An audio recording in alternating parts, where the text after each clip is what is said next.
to the bathroom then to find out if there's quick left. I'll be back in a minute. No, that's no problem. Yeah. Ooh, that's so pretty. That picture's messed up. Oh, aye, that one, it's just, it's no Matt Mercer. No, it's not. I'll be back.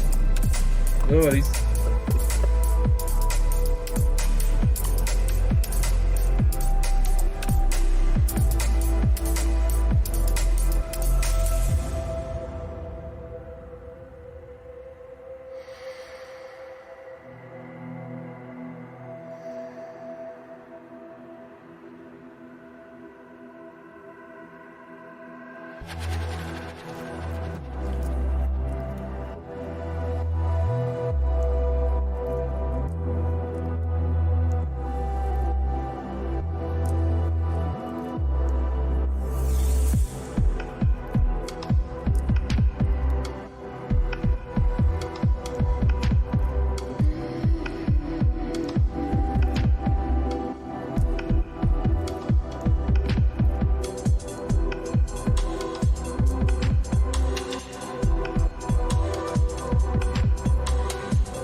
Sound all good. Everything sounds alright. Sweet. Happy days. Somebody's smoking grass outside.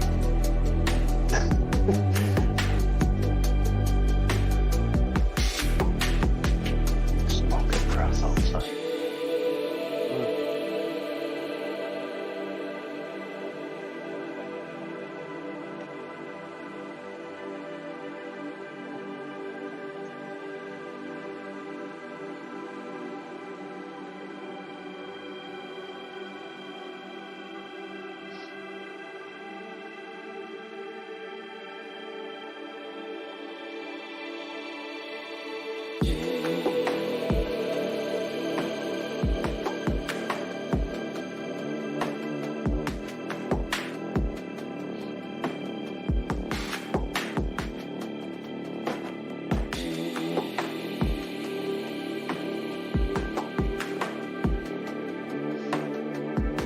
Do you know, I was doing research about like the GPUs and stuff like that. See the cheapest GeForce RTX, right? Now I've got the GeForce RTX 3070 Ti, right? That's what I've got on my PC. So it's a big beast, right? When I was looking at it, the retail price of the 3070 Ti is $600, which is expensive, right? But the cheapest or the average price of that one on eBay is almost $1,200, right? Which is a 92% increase. But Yeah, that's crazy. oh, I've just noticed that it hasn't admitted us.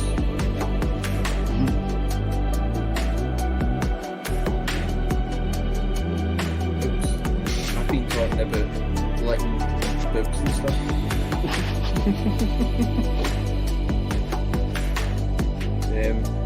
But it's like the cheapest one, like the RTX 3060, the I don't know how to get that straight because I'm here myself, but like the cheapest that the 3060 is coming in at is $330, which is still a chunk for like the average fucking gamer to be paying. Like eBay, the average eBay price is $700 for that. Because obviously you can't get a fucking GPU anywhere right now. Yeah, it's kind of ridiculous, isn't it? But like the more and more that I was looking at, like there's the GTX 1650, the RRP is $150, and then there's like the 1063 gigabyte at $200 and stuff like that. But that's for used GPUs. That isn't a new GPU. That means like for a new GPU, the cheapest that you're getting them is like $300-400, which is insane.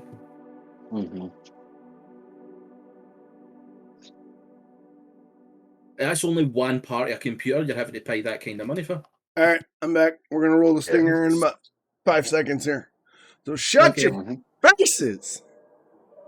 Blah, blah, blah, blah, blah. All right, rolling stinger.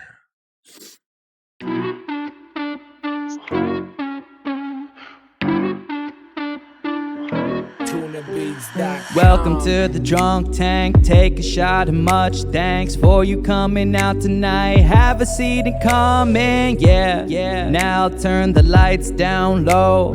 Drinks are in the back. We're about to start the show. Okay, landed and killed in the land of the free. Coming together to spread all the peace. There's more to the story than you'll ever see. Hear out both sides before you just agree. Some of it's funny and some of it's deep. Open your mind and I can guarantee that we will leave you on the edge of your seats. Now over to Dox and the man Chris, you see, okay.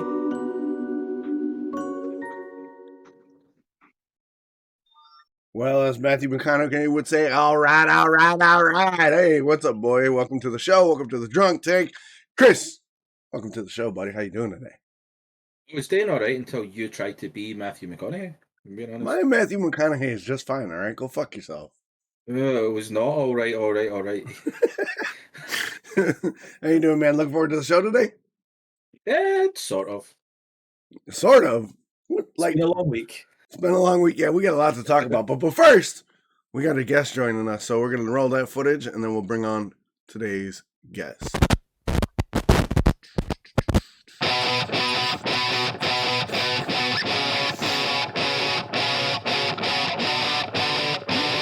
only seen this once. That's good.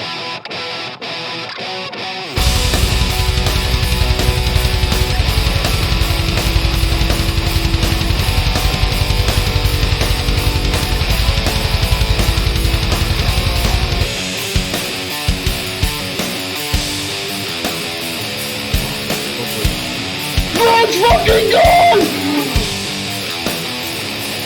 Oh my god!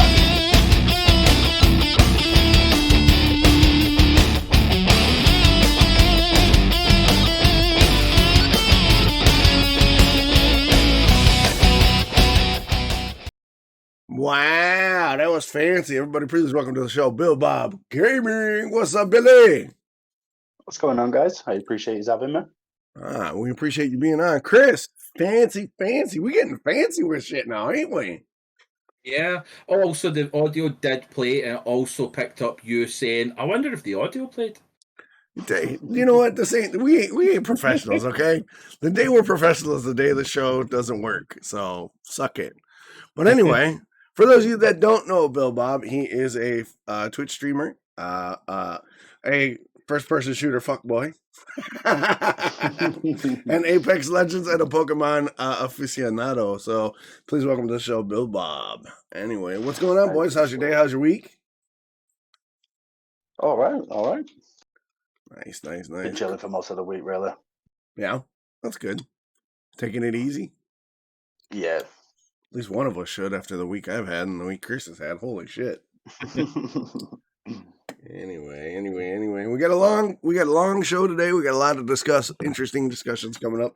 Got an interesting topic for the reason we wanted to bring you on, Bill. We've got some interesting topics we want to discuss, especially Chris, we want to talk about the differences between console and PC gaming and why, and the cost, the barrier for entry. So, Bill Bobby, you're primarily a console streamer, correct?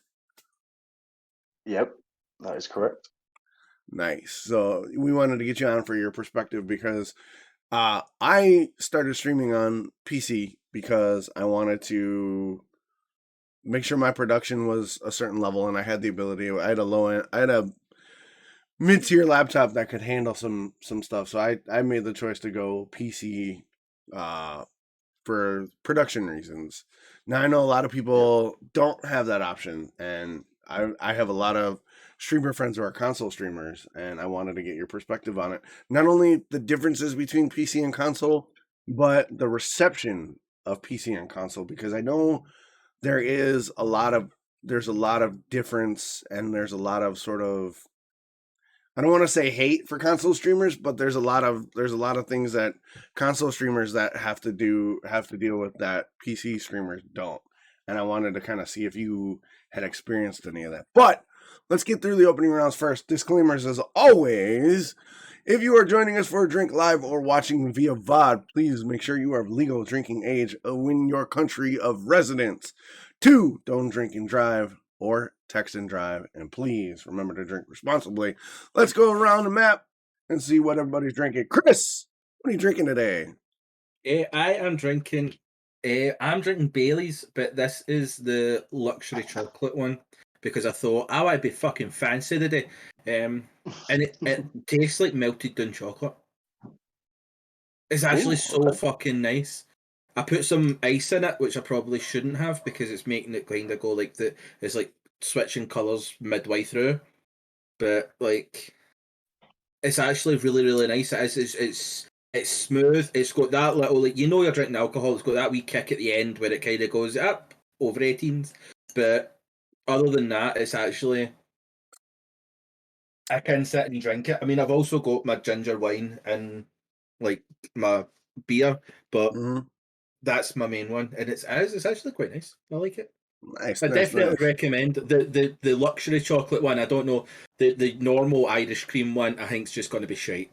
Like compared to that. Better than the layer cake you had last week? Well, the layer cake I could drink. The layer cake was actually god awful. Like, considering some of the beers that I've drank, it was actually that bad. It was actually, there was that chocolate hint with the marshmallow aftertaste. It was the overpowering and crap like other ones that we've done before. Right. That's good. I'm not going to complain about this one. I can sit and drink this one. That's good. Out of my fridge, I just grabbed Pelican's Brewery's Kiwanda pre-prohibition cream ale. Sort of, it's not bad. I had it this summer when I got out here. It's like a local thing. It's your standard hoppy, creamy, ale-y thing. It's really good. I mean, I can't describe it because it falls into my description of above outboard and below the bourbon barrel cream ale. So it's kind of like, it's in that same vein. It's a very sort of even cream ale, good hoppy malt, good bitterness, good cream finish, good golden amber, all that. Like it's good. It's a good, like, middle of the road, like, but yet not your standard bullshit beer. Yeah. It fits my beer snob sort of affectation that everybody seems to have. But anyway, let's move on. We're not going to talk about what Bill's drinking because we don't talk about that here. No. So Bill can go fuck himself. Everybody knows I've got Dox's favorite beer right here. No! And everybody knows that. Like, No! Dox, he's hiding it. He's hiding it. He loves the fact that I've got this beer right here. No, he just He's loves actually not. the quite fact. jealous. Before we went live, he was actually messaging me about how jealous he was that he hadn't been able to go to the shops to get that. You guys are lying, motherfuckers, so both of y'all get the double dubs. Budweiser is garbage! I'm pretty They said sure it a you bunch. said in a previous stream that Budweiser was like the gatekeeper to like a night out or something like that, I'm sure. You have said that. All right, those words will never cross these lips. Never. I will drink Outboard every day before. I'll drink the boysenberry pie I had this week before I drink a Budweiser. 100%. Hate that shit. It's swill. But I'm not going to begrudge a man's taste. I'll just insult them for it. See that whole That's rant? fine. He That's won't be fine. having that when Budweiser come calling and say, we'll pay you some pennies to... You'll be To drinking sell you'll be drinking Budweiser. I'll be like, well, Chris will take it. I won't. Budweiser came to us and said, here's a couple of pounds. I'd fucking bathe in the shit. I mean, I wouldn't drink Budweiser. I might drink one of their upper end beers, but not like Budweiser. Like, they've got other stuff, but I'm not drinking Bud. No offense to people that drink Bud, except for, Chris and Bill, because they're idiots. Nah. But if you drink Bud because it's what you can afford and what you like, that's fine. I can't stand the shit. I can't do it. Can't do it. I didn't know having a drink was an elitist kind of classist thing. No. I know, yeah. Why you gotta do that, Chris? Why you gotta spin it like that, asshole? I'm not spinning shit. You know what I mean. Don't fuck with me like that. You're the one discriminating against Budweiser drinkers. I ain't discriminating against Bud, not the drinkers, just the beer itself. Oh my God! It's been a week, boys. It's been a week. Bill, let's start with you. How was your week? Give us a rundown of what it's like. Day in the life, week in the life of the Billbob Gaming, the monster, Apex Legends player. Literally, most of the time, just being a dad. Obviously, I've got 3 kids at home. So just spend most of the day looking after the kids, Right. Stressful days. Your kids, what do you expect? Stress. Yeah, definitely. Yeah, my eldest is 7, 3 going on 4 next month, and then 17 month as well. So handful. Yeah. You got the range. I got all teenagers, bro. I got a 20-year-old, I got 2 14-year-olds, and I got a 13-year-old. So yeah. I can't wait. They can look after me then. No, you think that, but it's not like that. It's not like that at all. I've got freedom. And you've got freedom because you're you. Don't you, Bill? Don't you got a pet of some kind too? I have a bearded dragon, which is right next to me here. Nice. I don't have a beardy. I've never had one. So what's it like being a bearded dragon owner? Amazing, to be honest. I've had originally, you all know UK's Monster. He's been a guest on the podcast before. The lid was actually only a baby, and her first owner was actually UK's Monster. Me and Monster are good friends, like outside of Twitch. And I've had Shadow for going on 6 years now. Nice. 5 years, sorry, not 6. But yeah, she's like in my cave with me all the time. Whenever we're just hanging out, she just chills in a vivarium. She's amazing, like literally. You can just keep her out and she'll just chill. She's even good with the kids as well. The kids can hold her, stroke her, like underneath her mouth and top of her head and everything. She's fine with the kids. So nice. Yeah, having a bearded dragon is amazing, especially with having kids as well. Yeah. I've had dogs and cats and ferrets, but never a lizard. Bernadette wants to get like goats and a snake and all this other shit. And I'm like, I'm cool with the snake and some ferrets, but nah, I don't want the other shit. See, I did want a snake, but yeah, the missus who is in chat now, as you can see, Jodes, yeah, she won't allow that. Nice. I once almost had a lamb. It was when I was working for Iceland as a delivery driver. Like this was like 10, 11 years ago. And I was doing a delivery and I was driving by a farm and they were selling, or it wasn't even that they were selling, it was just that the farm, they couldn't afford to run. So they were like selling off their stock. And they had like lambs and sheeps and cows and all that, and they were selling a lamb for like £100 each. And I was, I'm gonna fucking buy a lamb. So I bought a lamb, and I was driving it back to the shop. And it wasn't until I got back to the shop where I went, "Fuck, what am I gonna do with a lamb? I live in a fucking flat. Like I'm literally two up in an apartment. What the fuck am I going to do with a lamb?" So I ended up finding like a sanctuary and like gave it in there as a kind of like that would be better. But aye, that was an interesting time. Like there's been a lot of times where I've almost pets where I've went like somebody's turned, like when I ran a football team, one of the lassies worked on a farm and she offered me like a piglet, and I was I'm taking a fucking pig home. And then it wasn't until I was about to go home with the pig where I went, again, where the fuck am I going to store a pig? Like, I need to stop with these impulse fucking purchases where I just impulse go, pets. Fuck it. Like, I'll take everything home. Fucking impulse pets. Yeah, it's crazy, man. Like my daughter that lives here, like my kids are spread out. Like 2 of my kids live with their biological mom. 2 of the kids live with here, and the other one I don't. We're not getting into that, but. Anyway, like my daughter here on the farm was like, "Can I have ferrets? Can I have this? Can I have that?" I'm like, "We live in a 5th wheel trailer. You're sleeping in the living room on a roll-up mattress. Can we get all the living shit sorted first before we add ferrets on top of the dog and your brother and you and me and your mom? And then there's chickens and goats and a pig on the farm. Can we get our shit straight first before we bring other living beings into this mess?" And, you know what you should do? You should say that they can get ferrets, but it has to be a swap deal. Right? That's what I was. You that was take going the to be. ferrets. They take the children. That's what I'm talking about. I like that idea. I'll pitch it at the next family meeting. But man, yeah. So you got the bearded dragon. You got the 3 kids running around. You got the significant other, because I don't know if you're married, a girlfriend, or what. I'll call it the significant other. Fiance, yeah, we're engaged. Engaged. Congratulations. I appreciate it. Thank you. I've been married, been divorced. I don't know. It's a thing. It's a thing. It's a thing. I don't. My feelings on marriage have. When I got divorced, I was super cynical, and I'm still kind of like, I don't know. I'm in that middle space now with marriage and everything, because I've been with Bernadette 10 years, and everybody's been like, "Oh, well, when are you guys gonna get married?" And I'm like, "We're not."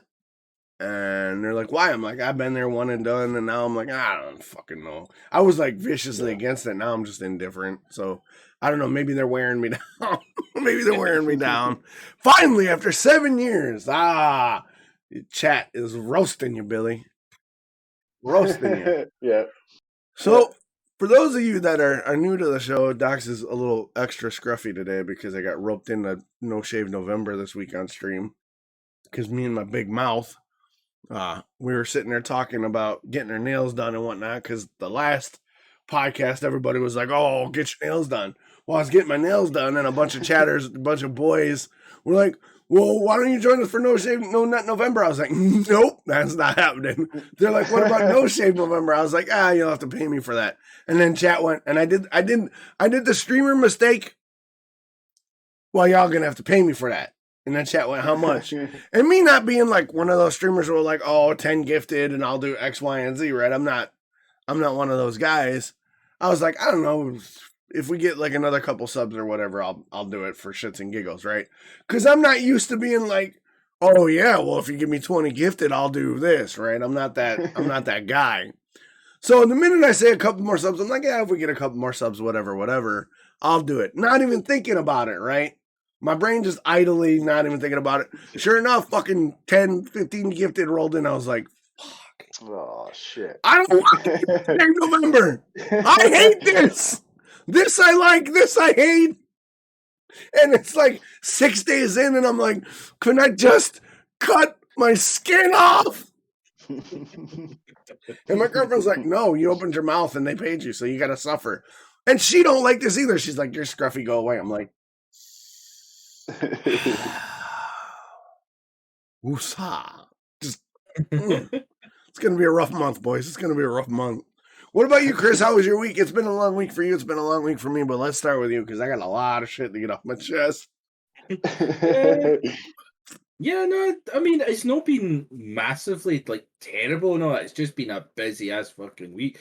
So we're going through some changes work-wise, and, like, it's just a case of just trying to get all that sorted, and then I've had another couple of projects that I've been trying to get sorted, and then want to try and get a wee bit more streaming in. Like, it was actually quite good, like, I mean, Tuesday was an issue.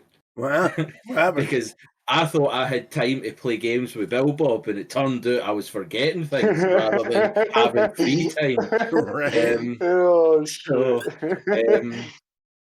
there's been the last couple of days. It's been a case of I've got time to play games, so what am I forgetting? And I've been proper paranoid because, like, what had happened is on Tuesday I'd met a lovely female companion on a well-known dating site. All dating sites are good, like just farmers.com. Yeah, we're just not going to talk about the actual one because unless they pay us. Right. And, no naming here until they pay us. I got you. But literally within 3 hours of my day and other work, I'd completely fucking spaced on the fact that I'd literally had a conversation with them saying that I would go out for dinner. So, like, the whole point of it was that, like, at like 5 o'clock, like, I have the text messages at 5 o'clock. I was what we'll do is I'll pick you up, we'll go out for something to eat, it'll be nice, all that kind of stuff. And then at like, I was supposed to pick her up at like the back of, I think it was like 7ish. I was supposed to pick her up, and then at 6:30, Billbob went online playing Apex. So I messaged and I was like, yo, I'll come play Apex with you because I've literally got free time. It's the first night in a long time that I've actually got time to just sit and do what I want. So we ended up sitting playing that, and because I'm one of the people that my phone goes constantly. I don't have my phone on; it's on silent. That's it. Because if I was to time it on, like at the moment, if I go anything, look, there you go, boom, bunch of notifications just within the last couple of minutes because it's just constantly going. We get texts, emails, and all that. So I leave it on silent because it will just interrupt my entire life. But what I hadn't realised is then I was too focused on playing Apex, trying to get my first kill. Which then entailed that it was what time was it? It was about the back of 10, Billy, wasn't it? When something like that. Yeah. I finally looked at my phone, and that's where I found the 7 text messages, 13 missed calls, and it was just like that. Honestly, hold on, where is it? I'll get text. I wouldn't mind though. He tried like palming the blame off on me. He's like, yeah, no, you was playing Apex. I come and play games with you. It's like, don't switch this on me. You forgot about your day, not me. It was like we'd agreed all this at like fucking 5 o'clock, and then just before 6 o'clock she was like, just so long as you can still pick me up, and I was like, I'll pick you up around 8 o'clock. So that was at like 6, and then at like 10 past 6 she was like, I can't wait, here's a wee kissy emoji, and I didn't reply to that because like that's for children. I'm not fucking dealing with that shit. But then that's where I then went on to Apex and got super hooked. So it was like 10 past 8. What kind of card do you have? Then 8:15. What time will you be here? 8:30. Chris? 5 to 9. What's happening? 9 o'clock. Can you answer your phone? 2 minutes past 9. What the fuck? 9:30. I'm guessing tonight is off. 5 to 10. You're a cunt. 10 past 10. Go fuck yourself. Delete my number. And then it was that last one where I seen my phone light up and I looked at it and went, Billy, I fucked up. We have an issue. Wow. Tuesday was not a great night for me in that department. So I've been having to try, like, I've been writing shit down there, like the amount of fucking calendar notifications I've been getting for things that I need today, because I thought, you know what, that's it, that is the kicker, because I keep on forgetting stuff, and like ADHD and all that kind of stuff is just Right. what it is. But like, because I'm doing so much now, I need to start actually paying attention to shit, because like that's one of the reasons why we're trying to change things for work and all that kind of stuff, because it's like I need to be able to get that balance, because it's just a case of, like, even like my parents and that have been saying it, I'm spending like 90% of my time either in front of this computer doing work, or just out. I'm like, I've not even actually been out the house unless it's been at work. Right. So it's like and it was kind of this week when I've been sitting looking at it, and like I've literally ballooned back up to my original weight was when I started losing weight the first time 4 years ago. Right. So I've basically like doubled what my weight was, and it's just been me sitting doing work or sitting on the computer doing other things. And I was like, do you know what? This week alone, it was nice being able to just sit and game and not have to actually worry about shit. Like I was able to just like I'd done another extra couple of streams that I normally don't do, and it was just nice being able to go, I'm going to do this shit as well. So I'm hoping for some change, and I can actually start, because I don't want to just be able to do the work on the computer. I want to be able to do, like, see my nephews, see my family, see friends. Like like my sister and my pal for school came up last night, and we sat and just reminisced, had a couple of drinks, and it was just nice being able to actually talk to people and know with a headset on. Right, exactly. It's nice for human interaction. That's not through a camera with a headset on. But yeah, no, you made a great point. And before we got other stuff before we get into the discussion, but I wanted to hit on it. Bill, what do you think of the work-life balance that Chris brought up? Like going out of getting off the computer and finding that balance, because you're a dad like I am, and you do this for a living. Like, what's your thoughts on the work-life balance? To be honest, it's crazy. Like with my eldest son, when he was born, I was working in a restaurant at the time. So doing the hours there was absolutely ridiculous. So literally from him being newborn up until 1.5, 2 years old, I was in the restaurant doing 10 to 14 hours a day, depending. So then it was really hard. Obviously, I wasn't streaming. Obviously, I'm still gaming when I had time, if I had time. Do you know what I mean? Outside of work, but other than that, yeah, it was literally just work. As soon as you come home, it'd be shower, something to eat, bed. Do you know what I mean? And get ready for the next day. But then come to the most recent years now with the baby, because I'm currently like out of work. But with the baby, I'd probably say it's even more stressful, to be honest, being at home, obviously having the 3 kids. Obviously, the 2 elder ones go to school. We still got the baby at home, but then once like the elder ones get back from school, it's just craziness, as you know yourself. Do you know what I mean? Yeah, it's just it's just go. Always on the go. Yeah, constant. It's constant. So even when it comes to like bedtime, do you know what I mean? You get them in bed, it's still always on the go. Did you shower? Did you brush your teeth? You got your PJs on? Did you use the bathroom? It's a pain. And then, they're just in and out of bed as well. Like, oh, can I have a drink? Or I needed to go toilet? Or, do you know what I mean? But yeah, so I did used to stream of the morning, because that was the best time, like during school hours. But now the baby's getting older, he's a bit more demanding and more wild. Can't just throw him in the crib. To the evening time. Yeah, I've switched it up to the evening time now. So once they go to bed, that's when I'm able to get my game time in and stuff like that. But sometimes as well, like if, say, of the morning going into the afternoon, if he has a little nap during the day, I'll come up, have a couple of games for half hour to an hour, depending. It just depends if I don't have like other things on as well. Obviously, I've got a house to run, do you know what I mean, clean, whatever. So, but yeah, trying to find that chill time can be hard sometimes. Do you know what I mean? Yeah, But no. when it does come, it's nice. Yeah, like with me, like since I moved out to Oregon, I was as everybody knows who's been on the channel, and you know Bill and everybody, I was working 45 hours a week as a security supervisor. I'd come home, I do most of the cooking and the grocery shopping, and take the dog for a walk, and then try and be like dad, and then boyfriend, and then dog dad, and then when everything settles down, all right, then stream for 4 or 5 hours, then do 3-4 hours of editing or background work. So I would literally get up the last year before we moved out here.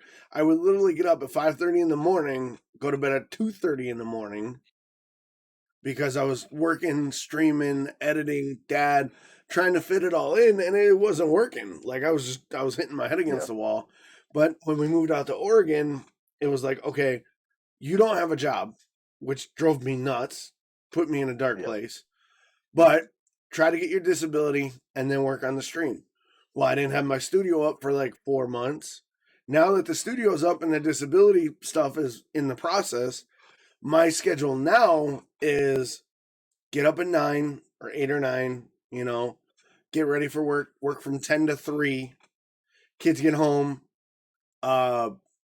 off-stream hours, I either help out around the farm or with the kids or whatever and make dinner, and then I edit whatever in the background, and I don't touch it. So I work 5 hours online, and then the rest of the day I'm either doing stuff around the house or editing or whatever when I've got downtime. It's a much more healthier work-life balance for me. But the trick is I always feel like when I'm not on stream that I should be in there, no matter what. If I got projects or editing, I always feel like I should be up and doing something else. So my struggle right now is take my off-stream production time, because I've already blocked it out, and not overly commit to stuff at the house with the kids. They have their time. I've got it worked out where I'm only working 8 to 10 hours a day between the stream and the off stream. There's another 16 hours or whatever, or there's another 8 hours when they're home that I've got time to do stuff with them. Right? I don't work all the time anymore. And it's a much healthier balance, but it's hard to find that balance. Like for me personally, I know for you and even for Chris, like you said, work-life balance is such a hard thing for all of us to do. And it's important that like you find it, whether or not, whatever way you can. But my week has been a complete circus. So Sunday we do the RPG, or Sunday we do the podcast to do the RPG. Everything goes, pretty well. That was the shit show. That was the sleep deprived shit show. We had the RPG that went over well, and then Monday, everything goes off without a hitch. My stream, I'm a little late on my stream because, got attacked, held against my will. Monday stream goes really well. Everything's good. Everything's great, right? Tuesday morning, girlfriend can't sleep, so I get up and take the boy to school because I normally take the girl to school because they go to school an hour and a half apart. So she gets up, she takes the boy to school, she comes in the workshop, gets started on her work. She gets an hour or two where I'm not in here being an idiot, right?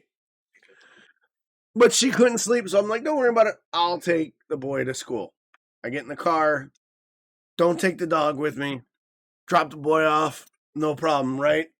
Come all the way home, get to where I'm turn my turn signal on, go to turn into my driveway, and wham! Rear-ended so hard, I get knocked into the next driveway. My shit gets slammed, break my seat, my middle console explodes, no windows broke, no airbags deploy. My whole ass end just gets rammed, right? Just like an elephant with no lube, I'm saying, right?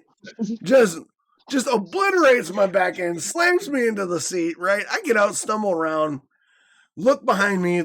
It's this SUV. It's the whole front end is smashed in. Both of their airbags are deployed. So not me being me was like, oh shit, they might be hurt.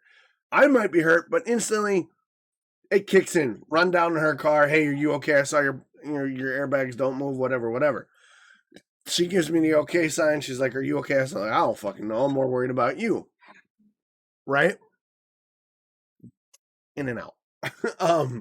I check on this chick and she's like, "I'm so sorry. My brakes failed." I was like, "That's fine. You know, it happens.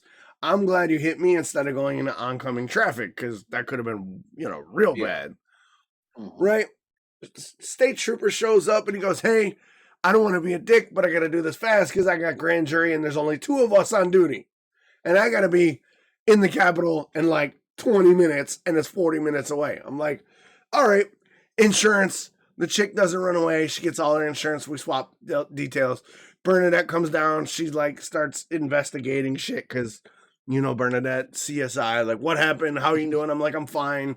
She's like, "You look yellow." I'm like, I'm fine, whatever. "You're going to the hospital." Fuck! I don't want to go to the hospital. "Well, you're going anyway, just to be sure." Go and sit 3 hours in the urgent care to get diagnosed with aches and pains and mild to moderate whiplash. Okay, whatever. Doing fine. Get in the car. Bernadette starts driving. The world does this. Blah. Vertigo kicks in. I'm like, fuck me running. Right?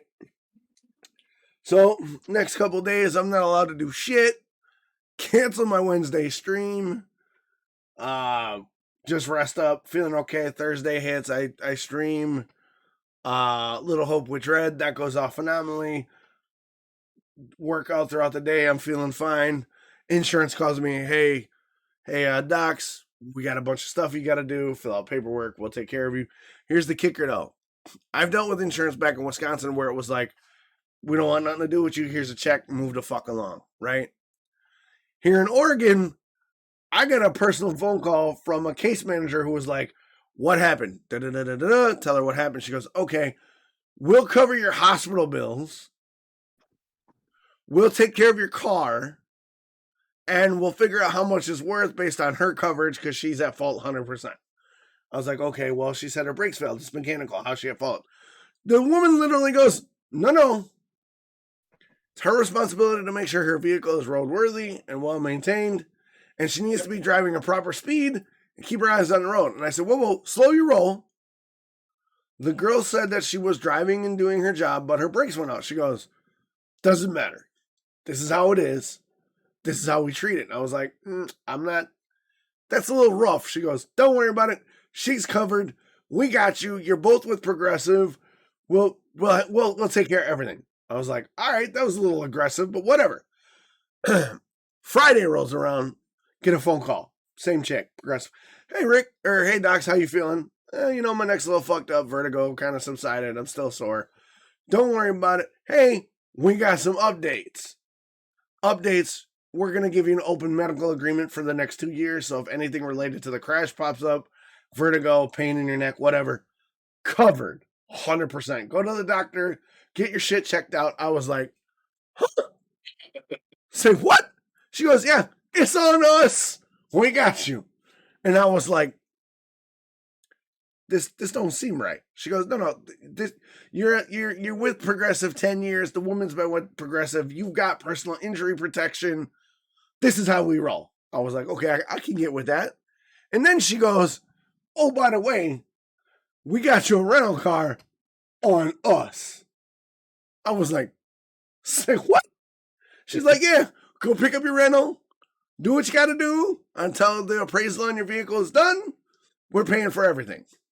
Get to the rental car agency, get a different story. Get to the rental agency, get the SUV. Nice car, real nice car. 2021 Nissan Rogue, all the tech, spoiling me rotten, spoiling the girlfriend rotten, right? We go to check it out, and the girl's like, "Oh, you got to pay for the insurance waiver out of pocket." I was like, all right, whatever, blah, blah, blah. Pay the $120 out of pocket, whatever it is, for the week, because we don't know how long we're going to have it. So we pay up for the week. Progressive calls me later that night and says, "Hey, did you get the rental?" "Yeah, we got the rental." There's a catch. We had to pay for the insurance waiver out of pocket. Before I could even finish the sentence, Progressive chick goes, "What was that? Out of pocket?"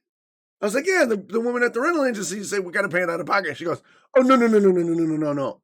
You didn't have full coverage on your van. We got this. Send me the rental agreement. I'll update your reservation so the insurance is on us. I said, okay. She goes, I'll email you a bunch of links. You send that shit back.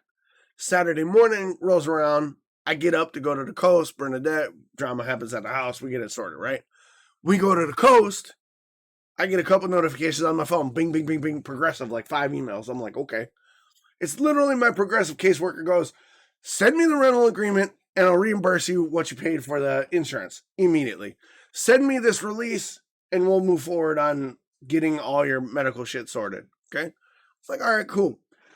I send it all back. We're on the boardwalk. We stop at our store. I have a few minutes to get everything sent to her. Within 3 minutes of sending her all the information, I get a link. Hey, put your bank information in there, and we'll get everything started to get you paid. All right, well, I'm not going to do it while we're in the store. When we're on the road, that's fine. Put my bank information while we're on the road, hit the go button. 45 seconds later, I get a notification. 45 seconds later, notification from my bank. Hey, there's a direct deposit. Excuse you? Get another email from Amanda. Hey, I took care of that problem. Don't worry about it. Sorry you had to pay out of pocket. We got you. Huh? Say what? That's not how this is supposed to work. I mean, this is how it's supposed to work, but I don't know that. I've never had that. So, like, I went from being like, I got $20 to pay the rest of my bills till I get to the bank on Monday to being like, we're good. And then on top of that, as we're on the boardwalk, right? It's raining cats and dogs because it's Oregon. No problem with that. But I didn't realize as we're walking, I started doing this. Vertigo kicked in, didn't realize it, right? I'm kind of like, ooh, Bernadette's like, are you okay? I'm like, I'm fine. And then I do one of these. Like, nah, vertigo's back. Because I haven't been moving a lot. I haven't been doing a lot since the accident. Yeah. Vertigo's back. Insurance is taking care of it. Got a phone call. Insurance is going to cut me a check probably Wednesday once they get the appraisal done. So, like, I've never dealt with insurance like this before. And it's kind of nice. Is that like, that's, I don't know how to feel about this. I feel weird. That's been my week in a nutshell. Eventful. Yeah. My poor car. Huh? For the good though. Yeah, like what the, like is that how insurance is supposed to work? Because like yes. I've been insurance exactly how it's supposed to fucking work. I've been insurance my entire driving life. And I've had cars get totaled out because one of the cars I had, that SUV rolled over the hood and smashed it to bits, and they totaled it out. And they cut me a check for like $900. I was like, how the hell am I supposed to get a replacement car? And they were like, hey, whatever, it is what it is. Out here in Oregon, they're like, just have all the money. Like, we got you. And I don't have better insurance than I did back home. Like, my liability, my uninsured driver, all that's, the same. I didn't have personal injury in Wisconsin. I have it here. But, like, they're like, oh, don't worry about it. Whatever you need, we got you. How is Wisconsin so different than Oregon? I don't understand this. I mean, you'll probably find that it's different. It's just in Oregon, people do their job. Yeah, probably. Because, like, here, like, I had that accident a couple of weeks ago when the woman, like, came out and hit me at the back. And within 24 hours, her insurance had called me and was like, look, she's said that she was at fault. This is what happened to her. Because originally, we were just going to go off book. I would send her what the garage said it was going to cost. She would pay to get it fixed. That would it. Don't have to worry about insurance. But then she ended up contacting her insurance anyway and saying, I've hit somebody, they've gave the details and they phoned me. Now, when I was looking, my neighbour 2 doors down's a mechanic, so I'd straight away got him across that, going to make sure that there's no damage, that I can still drive the car because I was still working and stuff, so I need to make sure that there's no actual damage. And even he was asked that, to be honest, there's probably about £150-200 worth of damage because it was like facial damage. It was like, yeah, maybe have to get this bit re-plastered, get this bit smoothed out and dent out it. That would have been it. And when the insurance phoned me, I could have either taken a payment of, they quoted the job at £900. Now, my mechanic said that it was about £150, £200 worth of work. So I could have taken a £900 check, got somebody else to do the work, and that would have made it, because I could still drive the car. I didn't need a rent on it. I was like, do you know what? No, I want to get it all done right. You sort it out and thing it. And that was it. So they took the car away, delivered a rental car, and picked up my car. So I didn't even have to go anywhere. They just came and took it. I used my car, the rental car, the car, use it for work. But it was funny because trying to explain to them, because it was well, you need a rental car. And I was like, I'll need a rental car, but I need to use it for work because my car insurance is for, like, I hear you can take out like your fully contractor car insurance or your third party, but you also, within that, you have social, domestic, and pleasure. And then you can have, like, if you need to drive to work and stuff like that, you need to have that as an actual extra that can cost a wee bit more money. So the way it works for us is, because I have that insurance, I need a car that I can take to work. And a car, oh no, that's fine. You can use your car to get yourself to and from work. I was what's your daily average to work? And I was at about 750 miles. And it was the kind of 30-second pause, silence. It was where is it you work? And I was like, I'm a delivery driver. I drive from here to London. Like, it's 700, or it's closer to 900 all round trip. Right. I was like, and you do that daily? I was like, about 3-4 days a week, The other days I only drive to Barnsley, which is about 450-mile round trip. And it was, I don't know if our insurance would be able to. I was like, well, your insurance better fucking cover it, because that's what I need my car for. But they ended up covering it, and it was lucky that week I didn't have any London jobs. I was out in Edinburgh and I was doing it Barnsley and stuff like that. It wasn't really anything special. But it was like that all came back. The car was they even valeted my car. Wow. So because so they fixed the back, cleaned all the inside, cleaned the outside. Everything was perfectly. Didn't cost me a penny. They dropped my car back off. They even pumped up my tyre. Fucking couldn't have asked for more. Like, that's how you're supposed to be treated when you're covered. See, I don't know that. Bill, have you had insurance, like an insurance story? Like, have you had to deal with insurance? Because this is the first time I've been taken care of. No, yeah, I've not had nothing like being claimed through the insurance. No, I used to drive, ride, sorry, a motorbike, but I didn't have no problems where I had to go through the insurance or anything like that. Okay. Yeah, yeah, right. To me, this has gone like really like. I didn't expect this, and like me being the pessimistic optimist, part of my brain's like, when's the shoe gonna drop? And then the other part of my brain's like, shit, they're taking care of you. Don't jinx it for the rest of us. Yeah. So, I don't know, man. Yeah. But before we jump into the big topic, I want to get to know Bill a little more, because I know Bill from UKZ Monster, and I don't know where I'm assuming that's how you met him too, Chris? Yes. Yes, I believe so, yeah.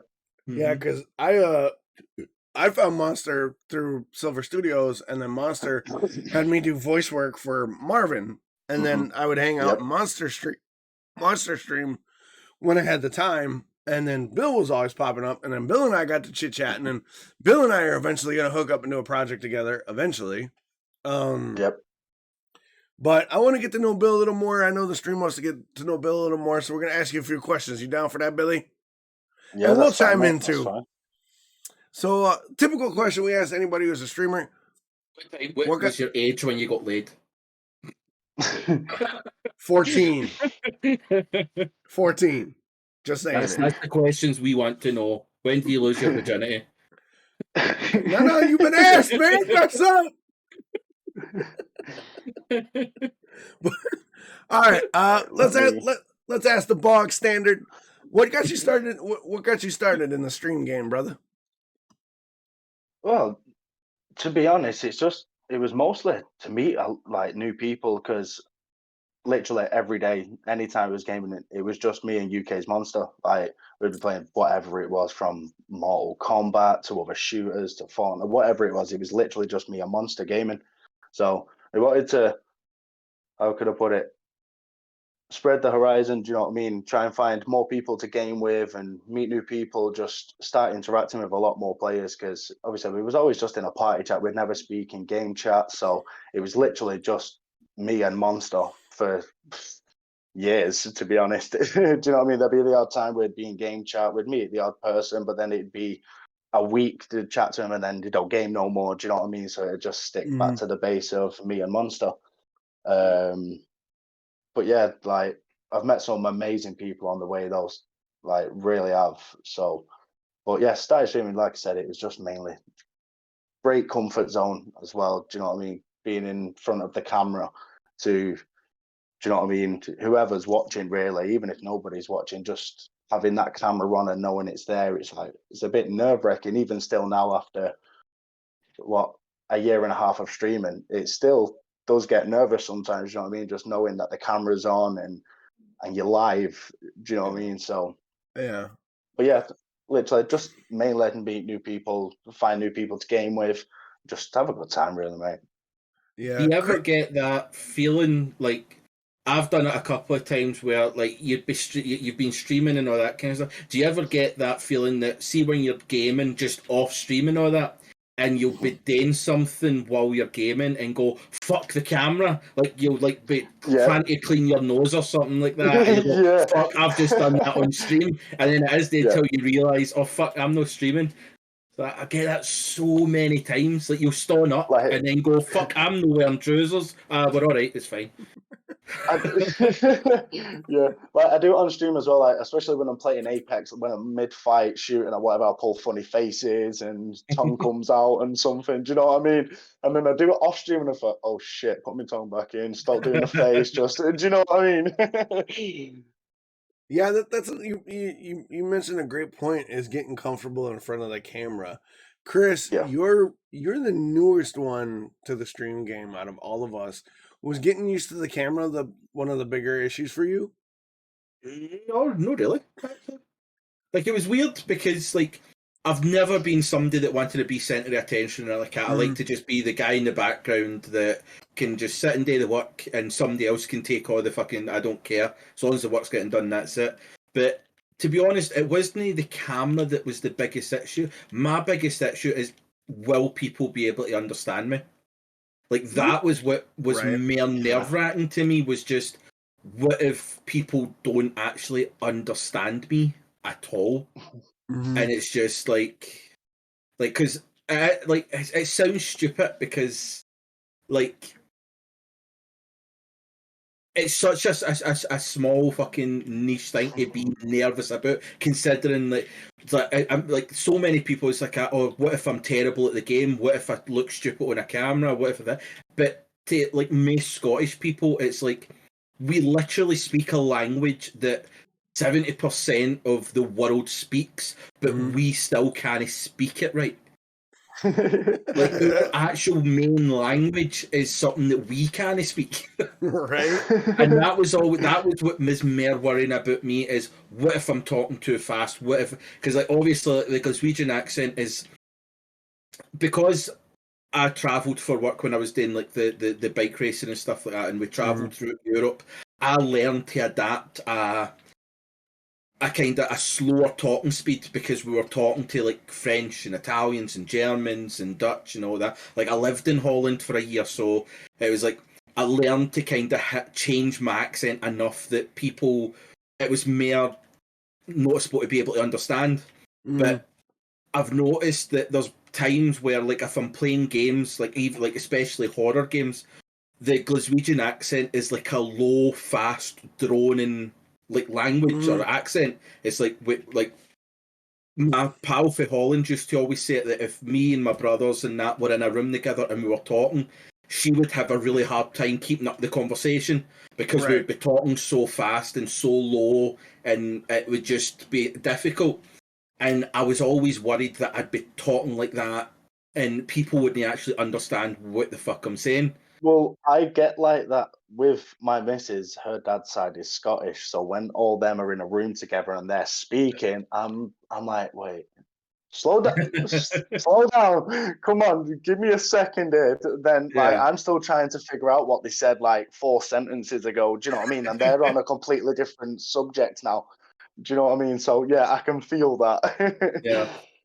That was more my main worry was just what if nobody can understand me and I want to host a podcast. I think what I'll say, like me actually being that person, is it's just the speed of it.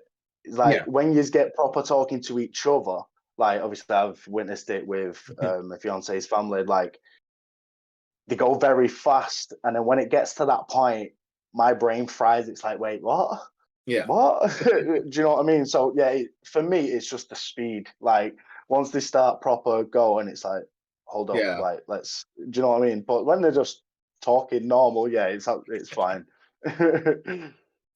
Yeah, I could totally see that on your end, Chris, because when you and I started hanging out, I didn't have a problem understanding you, and when you had mentioned that you're from, like, obviously you're from Glasgow, you're like, oh, my accent's bad. I was like, not really. It's not thick. I don't have a problem with it or understanding you. No, I'm good. I didn't think if you were like slowing yourself down, but like over the year, you like I've never had a problem understanding what you're getting at. You know what I mean?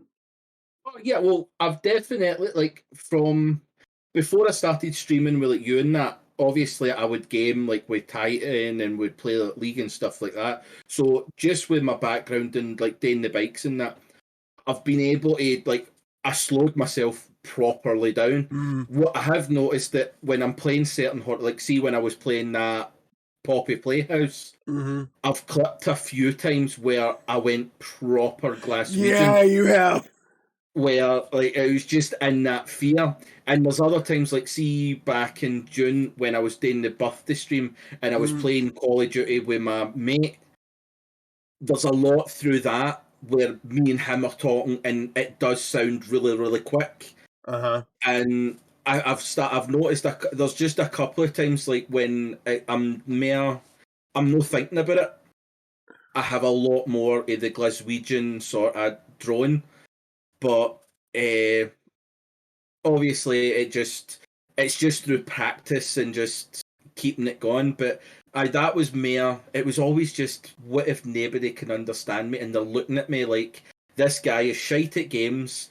He looks stupid and we can't understand him. Like that's the trifactor of fucked as a streamer. Yeah, the trick for me with streaming, I don't know. I don't know what because the camera. I'm not one of those guys that wanted to be the center of attention either. I don't like being on camera. I don't like photos being taken of me a lot. But for me, streaming is different because I've worked as a bartender, I've worked as a nanny, I've worked as a martial arts instructor, I've been a stunt instructor, I've been a bodyguard. Like, for me, when the camera goes on, it's time to go to work. So the gears shift. So like my voice comes up, my inflection changes, my energy changes, because working as a bartender, you got to be moving. You constantly, hey, what do you need? What do you need? Because you got to make those tips. And I've said it over and over again that to me, streaming is like being a digital bartender. What I'm doing for the stream is the drinks that I'm serving. Yeah. So as I'm greeting chat, as like when Haba comes in or Dread comes in or you come in, I know your name, I know your backstory if you talk to me about it, I know what your favorite games are, and I know, general tidbits about you, because then that allows me to then form a connection with you beyond what we're doing, right? Yeah. That's the bartender logic. And then a lot of times people are like, oh, well, then we're not getting a real Dox. You are. You're just getting a kicked up version of me. Like, everybody knows who's been in my streams before that I have a different voice. My normal voice is not this. My normal voice is this low register, deep, gravelly sort of like voice. That's not what you get on stream. You get this You get an upper tone, you get an energy inflection, you get a, hey, motherfucker, let's go. You get this sort of like, I'm going to call you on your bullshit. I move a lot. I gesticulate a lot. So the camera wasn't an issue for me. My biggest fear when I started streaming was, who the fuck's going to turn up and watch a 39-year-old streamer who's gray-haired and like horrible at video games? Like my concern was the gameplay and the content. Who's going to turn up for the content? Not the production, not being on camera, not the personality, but the content. Who the fuck's going to tune in when you got all these other streamers who are younger, better, faster at the game? Or, that was my issue. And it's interesting that all of us have a different thing. And Dredd, you're right. There is a problem with the approach that parasocial relationships can form, where viewers think they know you and they're your friend, so that they then rely on you as a friend when really you're just the voice in the room. You're the bartender in the room. You're the friend when you're at the bar. And sometimes that happens with everybody. Like, there's a lot of streamers that don't even portray as being friends, and they still end up in these parasocial relationships because there's a lot of people that just don't have the social intelligence to be able to know the difference. So I think there's a lot of times where it doesn't actually matter, because there's a lot of different things that can go to that end result, and not just you being a friend. Right, but if you're there, people just gravitate that there's something that you're their best friend now. But I don't portray I don't say I'm your friend. Like, I've always been upfront that I'm literally the digital bartender. Just because I know your name and I know your history and I'm friendly and I remember you and I remember your drink doesn't mean we're friends. Like, I've never said, hey, we're friends, we're boys like that. I've always said, I'm glad you're here. I'm glad I know your name. I'm glad you're willing to share with me. I've been always upfront with, don't get it twisted. I'm here providing a service, but that doesn't mean I'm not going to take the time to get to know you. And I think a lot of times that attitude gets conflated with, well, he doesn't care about me, or he's my friend. It's either way. Either some people are like, oh, he doesn't care about me, but he wants to get to know me so that I can subscribe and all that. No. I get to know you because it makes for a more interesting dynamic in chat. Yeah. But if you see me out, I'm gonna give you a fist bump and say, hey, blah blah blah. I'll be cordial and civil and friendly, but you're not coming to my house for dinner. Like, I'm not. Like, you will, or Dredd might, or Bill might, or Monster, because we have an advanced relationship. But like the average viewer who comes in regularly, he's not coming to my kid's birthday. Like that, we don't got that kind of relationship. Yeah. Oh yeah, and like Dredd said, it's going to increase the chances of it. Granted, but it's the only way I know how to be genuine. Like if you came in and I'm like, oh, Haba, that's great to see you, and I don't take the time to get to know you. I don't take the time to invest in you. Why the fuck are you coming back? Well, it's true. What do you think, Bill? Well, to laugh. Yeah, I know this is a train wreck, but what are your thoughts on that, Bill? Like, what do you think about that angle? I don't know. Like, it depends really, because sometimes with me, like me personally, when I'm on stream, like especially while I'm playing Apex, I can get that annoyed sometimes. I have done it, like, and I'm not. Do you know what I mean? Then I realised once I've said it, and then I've just come back to the screen. It's like, wait, it clicks very quick. Do you know what I mean? It's like, oh shit, yes, what's going on? How you doing? Do you know what I mean? I appreciate you coming through. How's your day going? But then it's just for that first split second. It's like, oh, how you doing? Welcome in. And then it clicks very fast, and it's like, oh shit, what the fuck am I doing? Do you know what I mean? It's like, so trying to keep on that ball, really, like for me especially, because I get very stressed at Apex. I'll admit that. I've seen it. We've all seen it.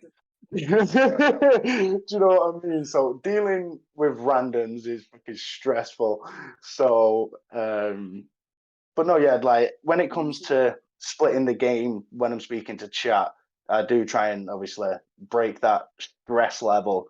Do you know what I mean? To try and bring the energy back to chat again. Do you know what I mean? I don't want to bring the stress from the game, even though it's still part of the stream. I don't want to bring it into the part where I'm talking to chat. I want to try and keep that energy level different. Do you know what I mean? Like, yeah, fair enough. Like when I'm in game, I'm screaming, shouting, effing and jeffing, whatever it may be. Do you know what I mean? But that's just how it is. But yeah, like when it comes to the chat side of it, yeah, definitely, I do want to be more engaged, and that is something I'm actually working on myself at the moment as well. Is trying to be more engaging and try and keep the conversation going, basically, because that is something I do struggle with. Keeping, because that's what I was saying with to Chris as well all week. It's like, yeah, when it comes to Sunday, gonna need a little bit of help because yeah, it's me trying to keep things going. You know what I mean? I just start mumbling my words and forgetting things, and then there'll be a pause where I'm saying them. It's like, oh yeah, what was I saying? Do you know what I mean? So yeah, I think that's normal though, because like let's face it, streaming is a form of live entertainment, and if you a lot of streamers don't have training that like entertainers have, like stand-up comics or actors, or we all turn on a camera and just fucking go. There's no streaming school where they're like, and this is how you interact with chat, this is how you interact with the content. There's no tutorial on how to like you said, keep the energy in game and then switch immediately to the energy in chat to then bridge the two so that it's a seamless thing. There's no manual on how to do that. And if there is, it's not going to work for all of us. Like, we're all different persons. Like, Chris is a Scottish idiot. Billbob is and he's a first-person shooter fuckboy. And I'm just a moron. Like, let's say it. Like, all of our approaches are different. Like, none of us are going to have the same personality, skill set, diction, affectation. We're not going to have the same production, all that stuff.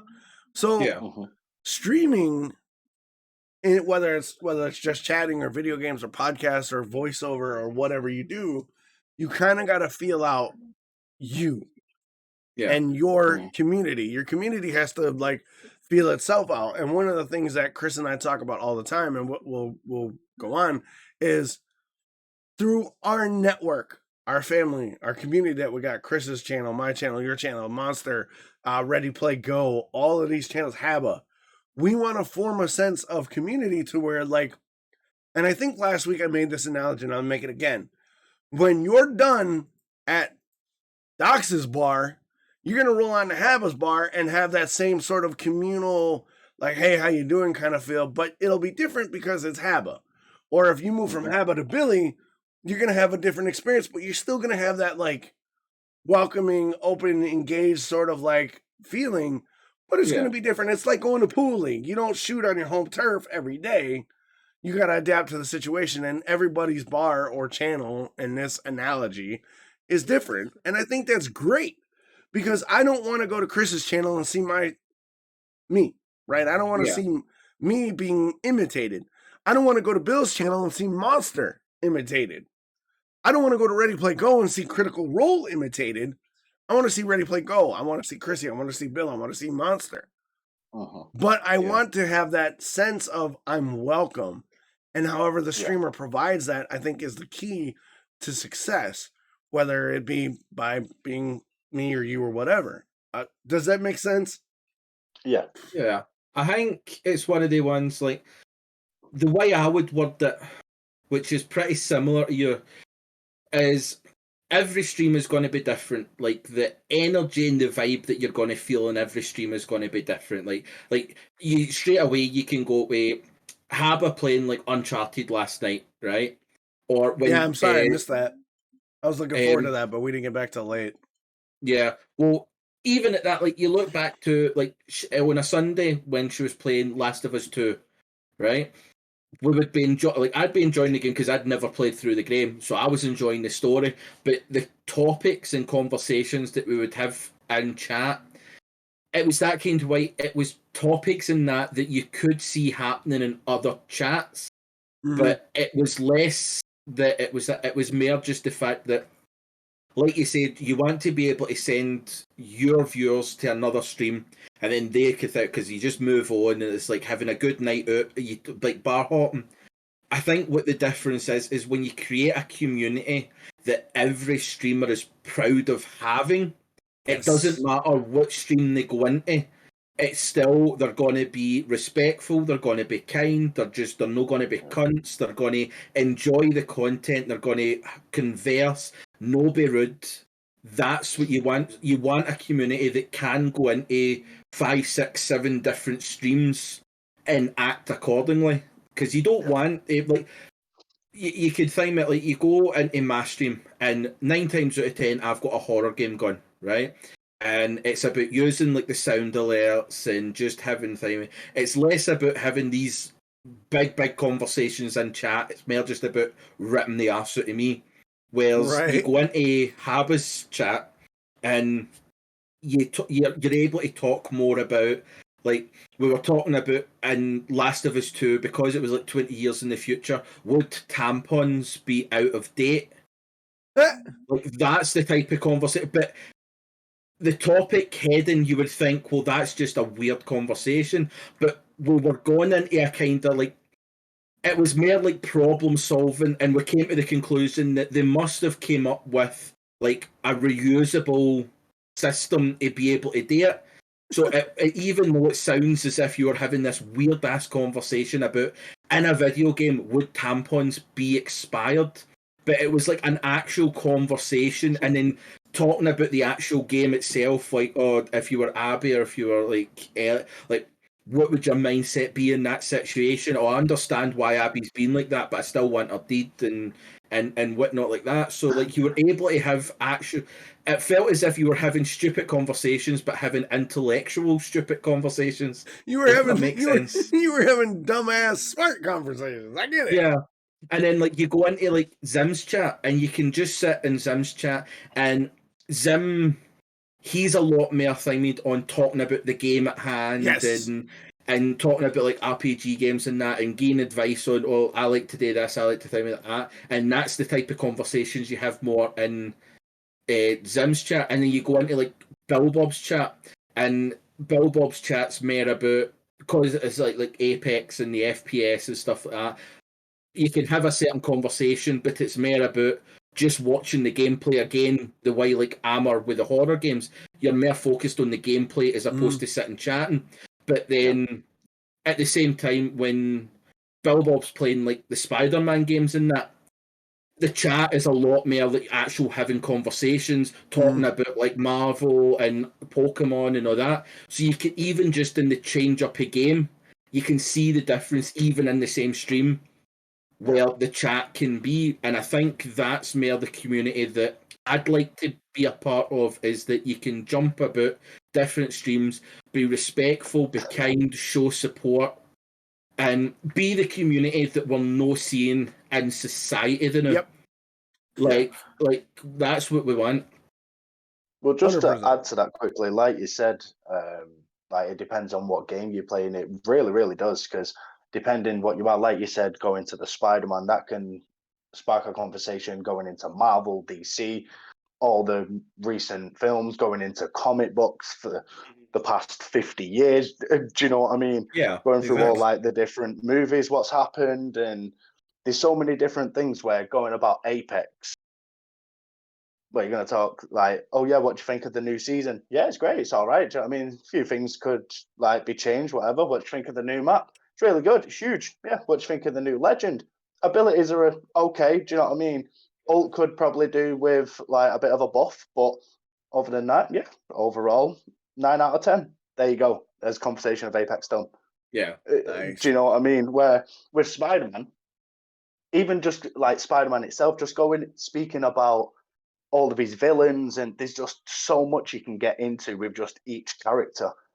Never mind, like there being 7, 8 of them. Do you know what I mean? So, and I think that is one of the things that is stopping a lot of like new streamers, especially, being able to grow as much as they want is that a lot of them will play games like Warzone and Apex and the FPS shooters that don't engage a lot of conversation with chat, but they feel because they're not getting chat gone that they must be doing something wrong. And it's like, well, it's not that you're doing something wrong. It's just that the type of content that you're putting out at this moment doesn't pull a conversation into it. Because like you said, the Apex conversation, you could literally just have that conversation with 10 different people and it'd be the same outcome. Whereas if you're playing certain games and stuff that can spark conversation, be it like, as I said, there's been conversations that I've had, and I mean, like you look at when I done the charity stream the other week there, or it was the Friday before. I was playing Oakwood, which is a dinosaur horror game. Yeah, that was great. Which was awesome and all that. But midway through it, Haba had sent me a video, and I ended up making jorts mid-stream. So it was like we're playing a horror game. That it was a good horror game, but it wasn't really as gripping. So it was making chat kind of go a different way than what you would have thought it would go. And I think that is where the problem is that, yeah, exactly, Dread. It's one of the ones with the more popular games like Apex and Warzone and stuff like that. It's the type of people that want to watch them are the ones that have it on the side while they're also playing the game. That's how that usually goes. Whereas if you're playing like Last of Us or Red Dead Redemption, or you're playing horror games, or you're doing just chatting in that, people aren't putting you on another screen while doing something else a lot of the time. Just chatting maybe, but people that are coming in are going to be wanting to watch that stream because they're wanting to watch the story mode of the game. They're wanting to see how certain games are played. You can literally go into and I don't want to shit on like FPS streamers and stuff like that. Oh, I'm just teasing, Bill. You can literally go into see if you go into the top 10 streams of Apex, it's all the same stream. They might be playing different, they might be better than the other one, but it's all the same stream. So you could literally go into all 7,000 streamers that are in Apex right now, and it would be the same. You wouldn't be able to place in any of them. Whereas if you were to go into and that's why it is important that if you want to grow as a streamer on Twitch, you have to play the games that's going to bring you in the views. Like if you're playing a game that only has 10 viewers on Twitch, you're not going to get views because that's just how it is. But at the same time, you don't want to get lost in the 7,000 streams that are playing that popular game. Because if you look, there's maybe 10 that have 1,000 plus viewers, and then the other 5,000 have got 3 people in their chat. You're not going to get found because everybody's in that same one wee bit. So it is trying to find that balance where you want to grow your community by playing the kind of popular games, but at the same time, you want to be unique and playing games that are different from every other stream. It's like a fine line, and it is the reason why only 1% of Twitch make money. It's going to be difficult. Yeah, well, that brings up a big point. We've talked about the differences. Let's kind of jump into the big topic that we wanted to get Bill on, because I think that's a great segue. Bill, we mentioned in the opening that you stream, but you're primarily a console streamer, correct? Yep, I stream from the PlayStation 5. So, I'm curious, as we've talked about the differences in the styles of streaming and in the game categories of streaming and the different audiences. Have you noticed a different sort of production quality, audience participation from a console streaming perspective than, say, a PC streamer? Because I've seen a couple tweets from other streamers who are console streamers, and they're like, why do console streamers get so much hate? Why don't we get as much interaction or whatever? What's your experience as a primary console streamer? I feel just to get like the quality side out of it, I really do feel the quality could be much better. Why? Like How? with my camera for say, like I can only use the official Sony camera for the camera, and on my stream it's meant to record at 1080p, so it's meant to be crystal clear, but then it's all fuzzy and pixelated and stuff like that, and I don't know why.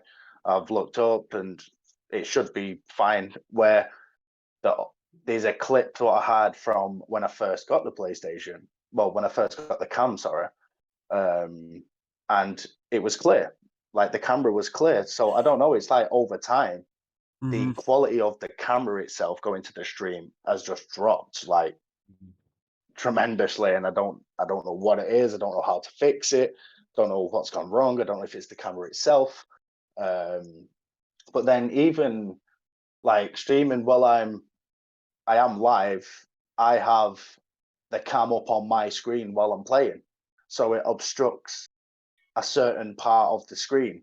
Do you know what I mean? So like when I'm playing Apex, because that's mostly what I play, it blocks like how many teams are left, how many players, what damage I'm on, how many kills, stuff like that. So, and then depending what game I play, if I was to play a different game, there might be something in my top right corner where I do usually have my cam. There might be something there what I need to see in that game, so I'd need to move my camera around. Do you know what I mean? To try and figure out a best place for it. So I think straight away, I think that they could do is remove it where I'm seeing it on my screen. Like I shouldn't have to see my cam while I'm playing. Do you know what I mean? Do you think that's on the Sony side, or is that like something that maybe like an app developer could do to like improve like console streaming? I think that'd be Sony's side. Okay. Because the proprietary software or the proprietary camera. Yeah. Because like I have my camera obviously connected straight up to the PlayStation, and when I go into my settings, obviously you can change like how big you want it, if you wanted a certain like crop out some of the image and stuff like that. And you could have it like a green screen too if you wanted to, but the fact that it's still on the screen while I'm live is a bit weird. Right. Okay, that's a good example, because for me, I'm primarily a PC streamer, so I run 2 monitor setup. I don't have to worry about my camera being on what I see. The chat sees it, but I don't have to see it unless I look at my if I look at my other monitor where I have all my stream health. And I have done console streaming, and I noticed the one thing is I really enjoy having the information, the production information of my stream accessible at all times.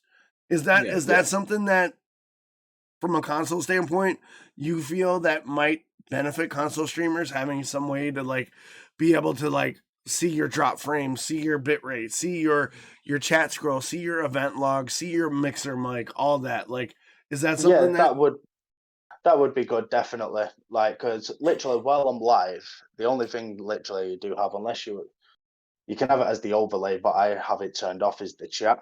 But then say you do have quite a few people in and the chat is going, it literally takes up half of the screen going up right up the left-hand side. And I see it on my screen too, so like the same situation with the cam. So it blocks everything out what I'm trying to do in game. Do you know what I mean? It's terrible. That could be rough. So obviously I have that turned off. But then even just something like I've been saying to Chris for a while now, but even something as having Discord on console could help a lot as well. Yeah. Like having Discord as an app, because you'd be able to just connect it with, like now literally I'm on Discord on my phone. That's how I've got my cam connected up and stuff like that. So if I was to have Discord on the console, I'd be able to literally use it up with me setup normal. Right. And I wouldn't have to have like earphones in and do you know what I mean? Doing everything on my phone. Yeah. That makes sense. So I don't know, man. Like having an app run in the back of a console and then having to do it, that's a rough go, man. Like, do you feel you need a cam as a console streamer though? No, not really. I just feel it better because I get like very stuck into the game. Like if you've been in the stream, you'll know. Do you know what I mean? I get very stuck in, and especially like if I'm fighting a lot, I get very stuck in. So if I don't have a cam, people could just think I'm being ignorant or whatever. Do you know what I mean? But then if they do, they can see my eyeballs are glued to the screen. I'm not moving. Face is like proper right up there. Do you know what I mean? They know I'm like concentrating and in game. So then they know like once I'm out of fight, healed up, whatever, and we're moving on. And my head turns over like to the down to the tablet, be able to read chat and interact and whatever it may be. So I do feel like the cam does help in a way for me personally. Okay. Yeah. Chris, why don't you jump in? Oh, in time with the cam, I started streaming through console. You and I did, had yes. no cams. And if I'm honest, I've noticed that the engagement with a cam, especially, I mean, me playing horror games, a cam was always going to be best, right?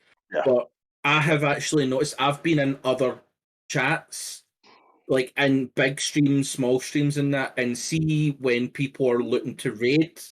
I've even done it myself. 9 times out of 10, I won't raid someone if they don't have a cam. Why not? Because I just, like, personally, I feel a cam, like, when you raid someone, as much as you don't do it for gain or anything like that, but like a lot of big streamers, they raid smaller streamers and they only pick people with cams because they want to be able to see the streamer's reaction. Okay. Having a cam definitely adds another dimension to a stream. So I do think that a cam is important, especially in this day and age. Like, people want to be able to see the gamer or the streamer actually doing what they're doing. But with the whole console thing, I think there does have to be improvements made in it, and it's like you could have like an app that runs in the background where it has like your frame rate drops and your mixer and all that kind of stuff. But where are you going to put it? You're on a console. You don't have a multi-screen setup at that point. So, like, where's this app going to go? Is it going to be on your screen? Which is the reason why the camera's on your screen, because it's the only screen you have. So it has to go somewhere. It's the same with like the chat box and all. It has to go somewhere. So where is this app going to show up on your screen to be able to see your mixer and this and that? So I think there's things that it would be nice to be able to have, but it would be impractical to use. But things like having this, now I know Sony will buy something like 10% stock in Discord late last year. Possibly. I'd have to double check, but I think you're right on that. Yeah, they did make an investment in Discord, I believe. Yeah, like I'm sure I can remember reading somewhere that it was either late 2021 or early 2022. They were looking to implement Discord into PlayStation so that you could use it there, and it's things like that I think would make a lot more of a difference than getting, like, because it is like Dredd said, you can go out and get a cheap capture card, plug it into your laptop.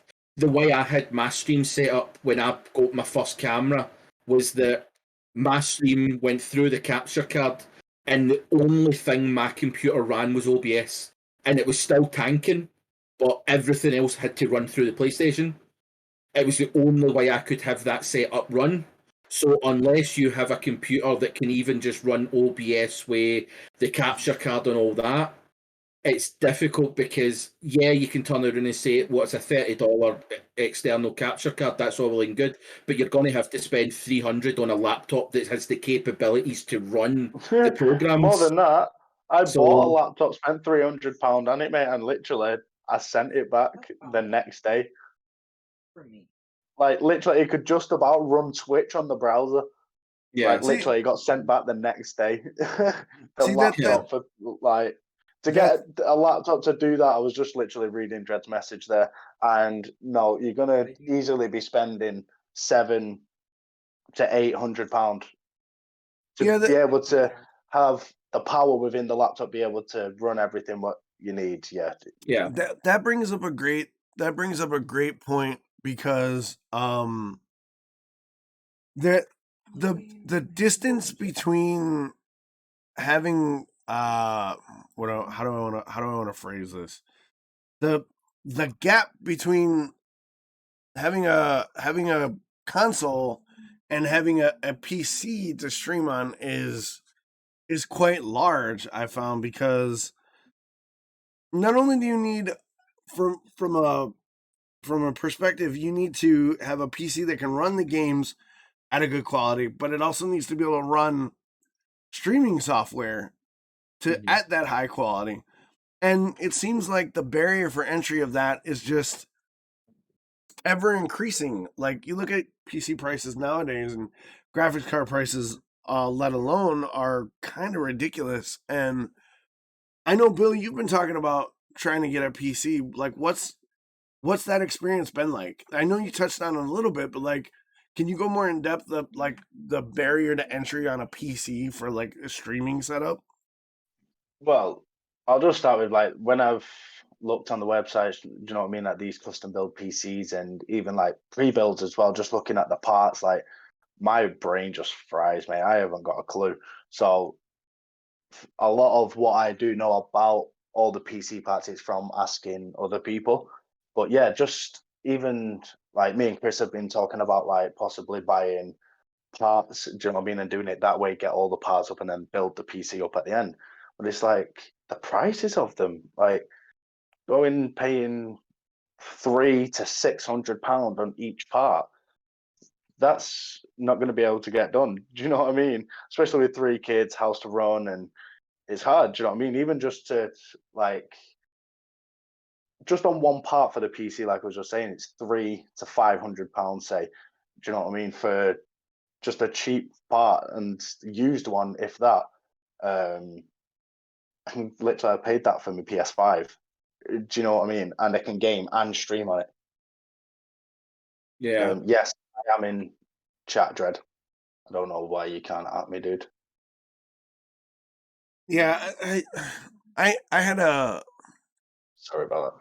No, you're good. You're good. I had an interesting thing last year where we had been streaming on a laptop for a while, and my laptop started to have problems. But before the laptop started to have problems, we had set up a dono goal and my stream goal of trying to upgrade my PC, and I had set the goal for like $1,500, right? Just get a upgrade, not like a huge upgrade, but $1,500. That's still an investment. Like, that's not just like, that's not like going down the street and picking some shit up from the Best Buy. Like, that's an investment. And I've noticed as, okay, hang on. You guys really got to bring your voices down because there's a lot of crosstalk and it's getting hard for the guests to hear. So, there's an investment where I don't know. I'm in this boat where I think streaming should be accessible for anybody, and you should be able to stream at a level of quality that's decent. But on the other hand, I'm a production nut. As Chris knows, the production meetings we've had have gone on for like hours, and I'm like, we need to hit this benchmark. We need to hit this. We got to have an artist do this. Like, literally, like, my whole thing, and I've said it 100 times, I'm not the best streamer in the world, but you're going to get top quality, the best production that I can give for what I have. And I think that should be something that everybody should attain. You should be able to present a certain level of quality, whether it's console or PC.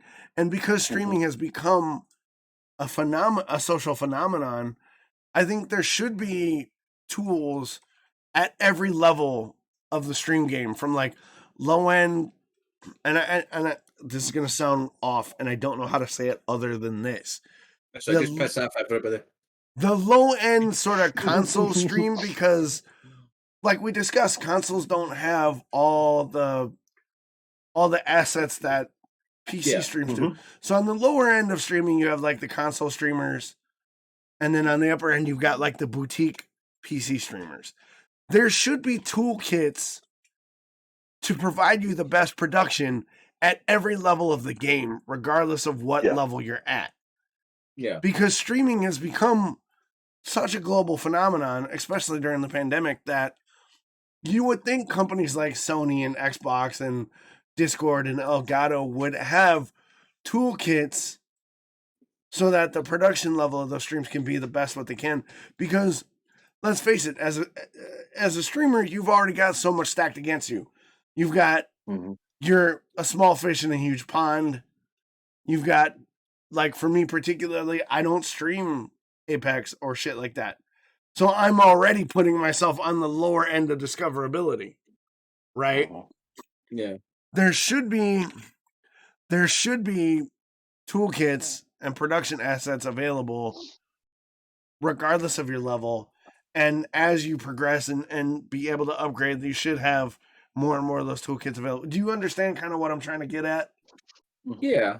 I think what you also have to put into play, but like Dredd said, Elgato is starting to come out with a lot more stuff like that. But what you have to remember is streaming, as much as streaming was big and a lot of people watched Twitch and YouTube and all that kind of stuff, it was only up until it was COVID that caused a lot of people to get more into streaming because they couldn't go out. So a lot of people turned to streaming and giving it a go and stuff like that. So I think you also have to think that streaming only took a massive boom in the last 18 months. That in 2 years, 18 months, yeah. Like in technology terms, that is not a great deal of time for like Sony and Xbox and Microsoft and this and that to be able to develop these things as quick as you can, especially considering that you have to put into play, everybody started doing it because they were at home more often and but at the same time, the people that started streaming were the people that were working for Sony and Xbox and Microsoft, so they aren't at work to develop these things because they're at home self-isolating because of COVID. So it's like a lot of things have happened in the last couple of years that it's one of the first times where supply hasn't hit where the demand has been. Like, yeah, exactly. So, but the first TwitchCon was, I think there has been a boom, but I'm sure I read somewhere where it was something like a 20 or 25% increase in the last 2 years on Twitch 100%. than there had been before, which is a lot. If you consider 6,000 is 100%, an extra 2,000 or 1,500 people getting lumped onto Twitch, that's a lot. So it was like, it will be developed, and I think it is like patience has to be in a place, but at the same time you also have to look at it and you think, well, how long Twitch has been going since 2010? I know it used to be Justin TV and then they brought them out and it became Twitch and all that. So you're talking like there's at least 10 years where streaming was an upcoming sort of thing, and you think the advancement of like esports and stuff like that, you would think that it would have been developed a wee bit before we hit the kind of the COVID side of thing. And I do think there is a lot that could be done to help console, and I don't think console really is as low as you'd think, because there is some streamers on Twitch that are sitting there with 900 views, and they stream from a PlayStation or an Xbox with the PlayStation cam. They don't have a computer and they still stream. And I think, but again, you need to get into the mentality of this 1%. Like, how many people start as a console streamer? Like, and you think getting a computer can make a difference. The first computer I bought was £800. That's what I spent in that first computer, and it still couldn't run shit. Like, it could run. I had to set up my Elgato capture card, but I couldn't run the Elgato capture card through my PC. I had to load up the thing, load it into OBS, and then shut down Elgato and hope that OBS would still capture it in a scuffed way. and then switch to HDMI channel and play my PlayStation through the HDMI with OBS running on the PC on a different thing. So it was like I had to have this really scuffed streaming setup in order to stream on an £800 computer. Right. And I know it's one of the ones that you can buy a computer at £800 and be ripped off, or it maybe be really, really good for something, but it doesn't have a good GPU, or it doesn't have this. But it's still one of the ones, spending £800, the computer should be able to do any of the simple tasks. It should be able to run games. It should be able to run OBS. I'm not saying that I should be able to run Warzone in ultra high quality through my PC. Right. But I should be able to run the basics, which I couldn't do. And if an £800 computer won't allow me to do the basics of streaming, how the fuck is it an accessible thing to everybody? Like, that's what it is. It's like it's supposed to be everybody should be able to access these kind of things, but it's getting more and more exclusive.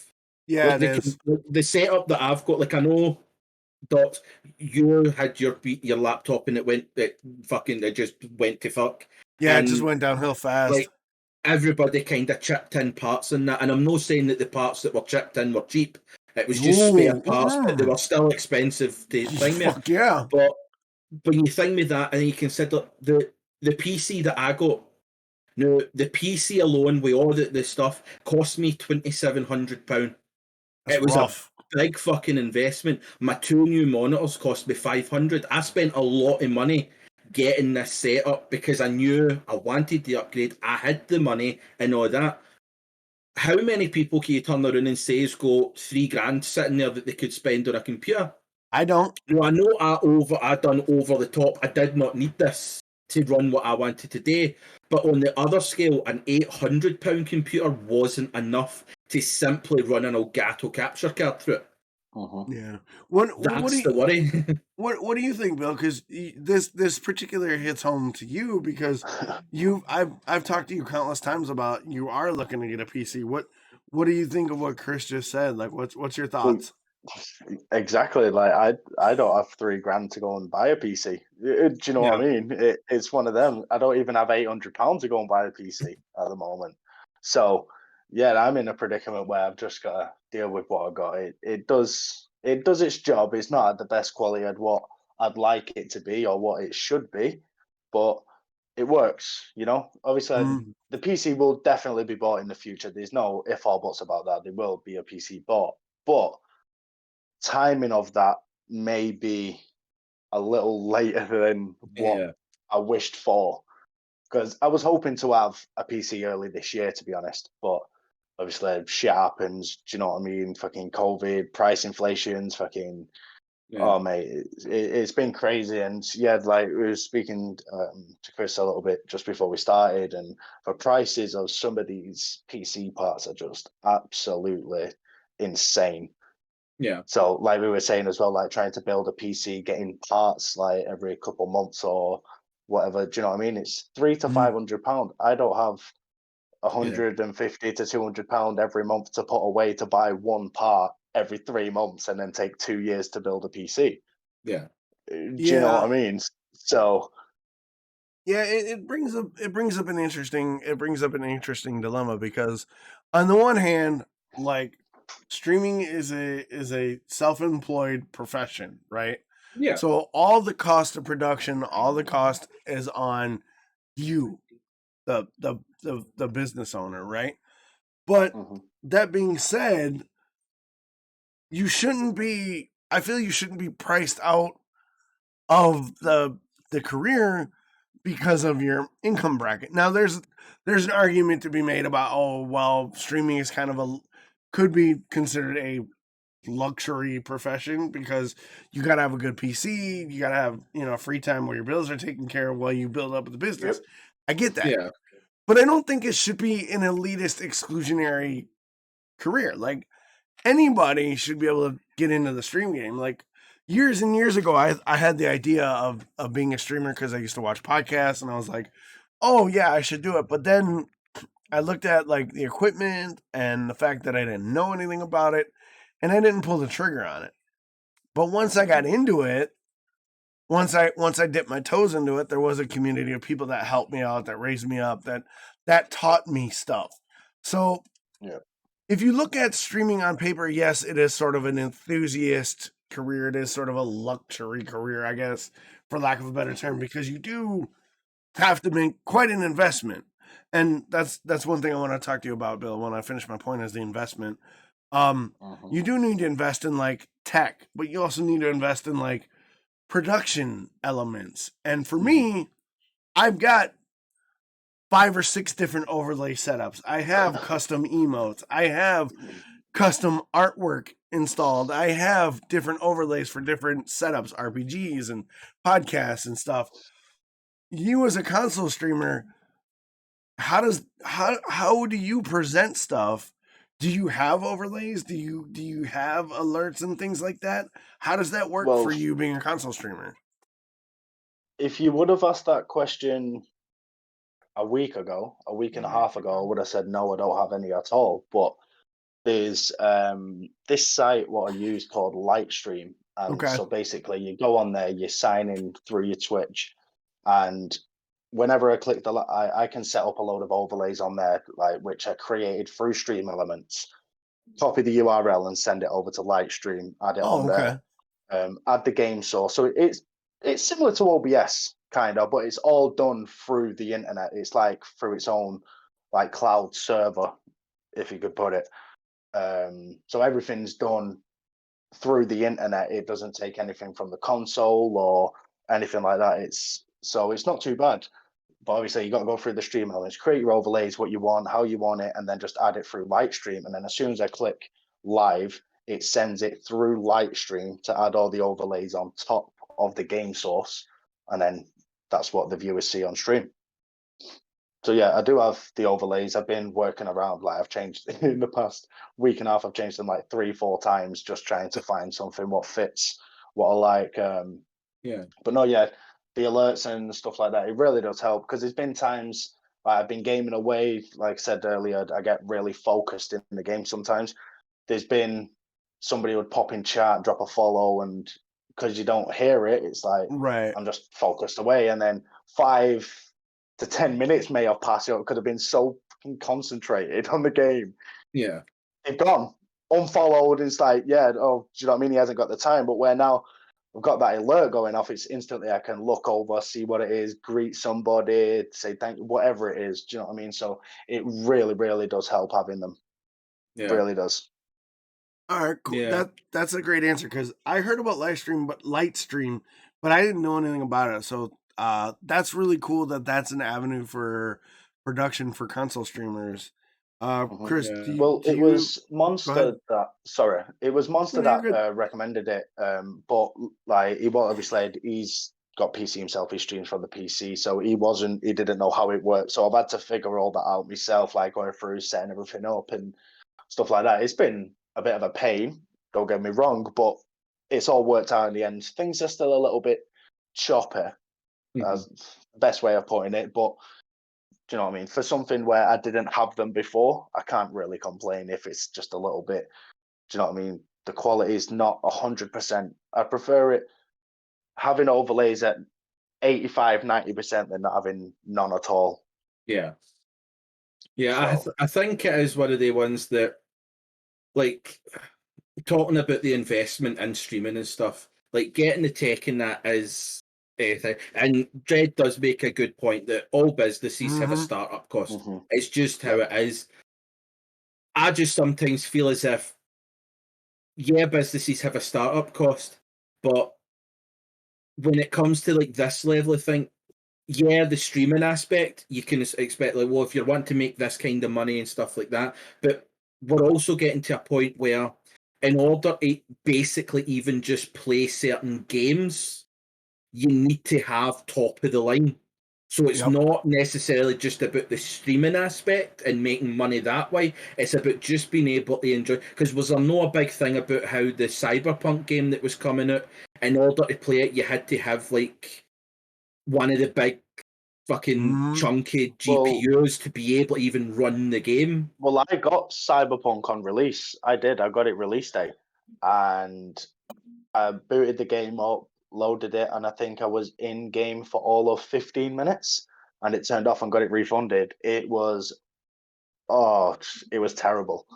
Cyberpunk release was atrocious. It really was. That was more just on the fact that they rushed out and they hadn't finished a lot of the patches and stuff. Yep. I was more just talking about that the game was built for using a top of the line GPU. So like most computers would not be able to actually run it.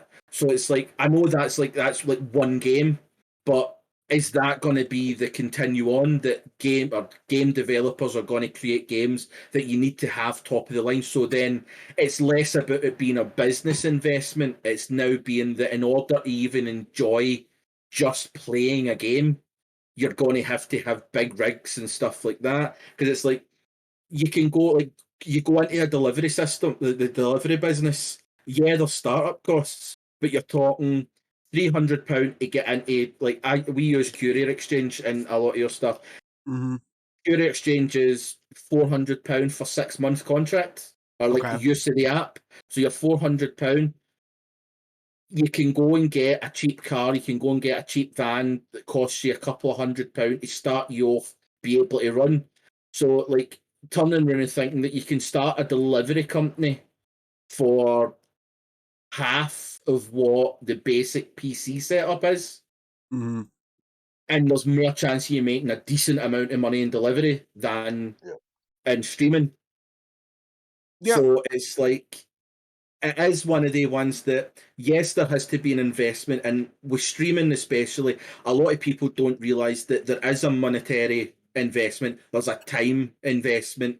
There's a lot of things like you can't expect that all these apps that are getting created, it's literally going to, you start the app, everything runs. You're going to have to put in the time to be able to learn how to use the system, learn how to change and edit things, add in your own things, research what kind of stuff you want today. Like that's all well and good, but it's still just that kind of way. It's like considering that AMD, is it AMD or AVD? AMD and NVIDIA, the cheapest production GPU that they both have is still like $350. That's the cheapest GPU that either of the big companies actually sell in production. Yeah, you can go on eBay, you can go into second-hand places and get cheaper ones and stuff like that, but it's one of the ones.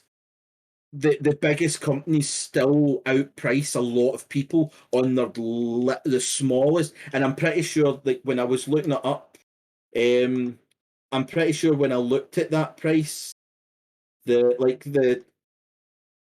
G4 RTX 3060, the MSRP, which is just retail price, is $330. The average price on eBay in September was $700. Right.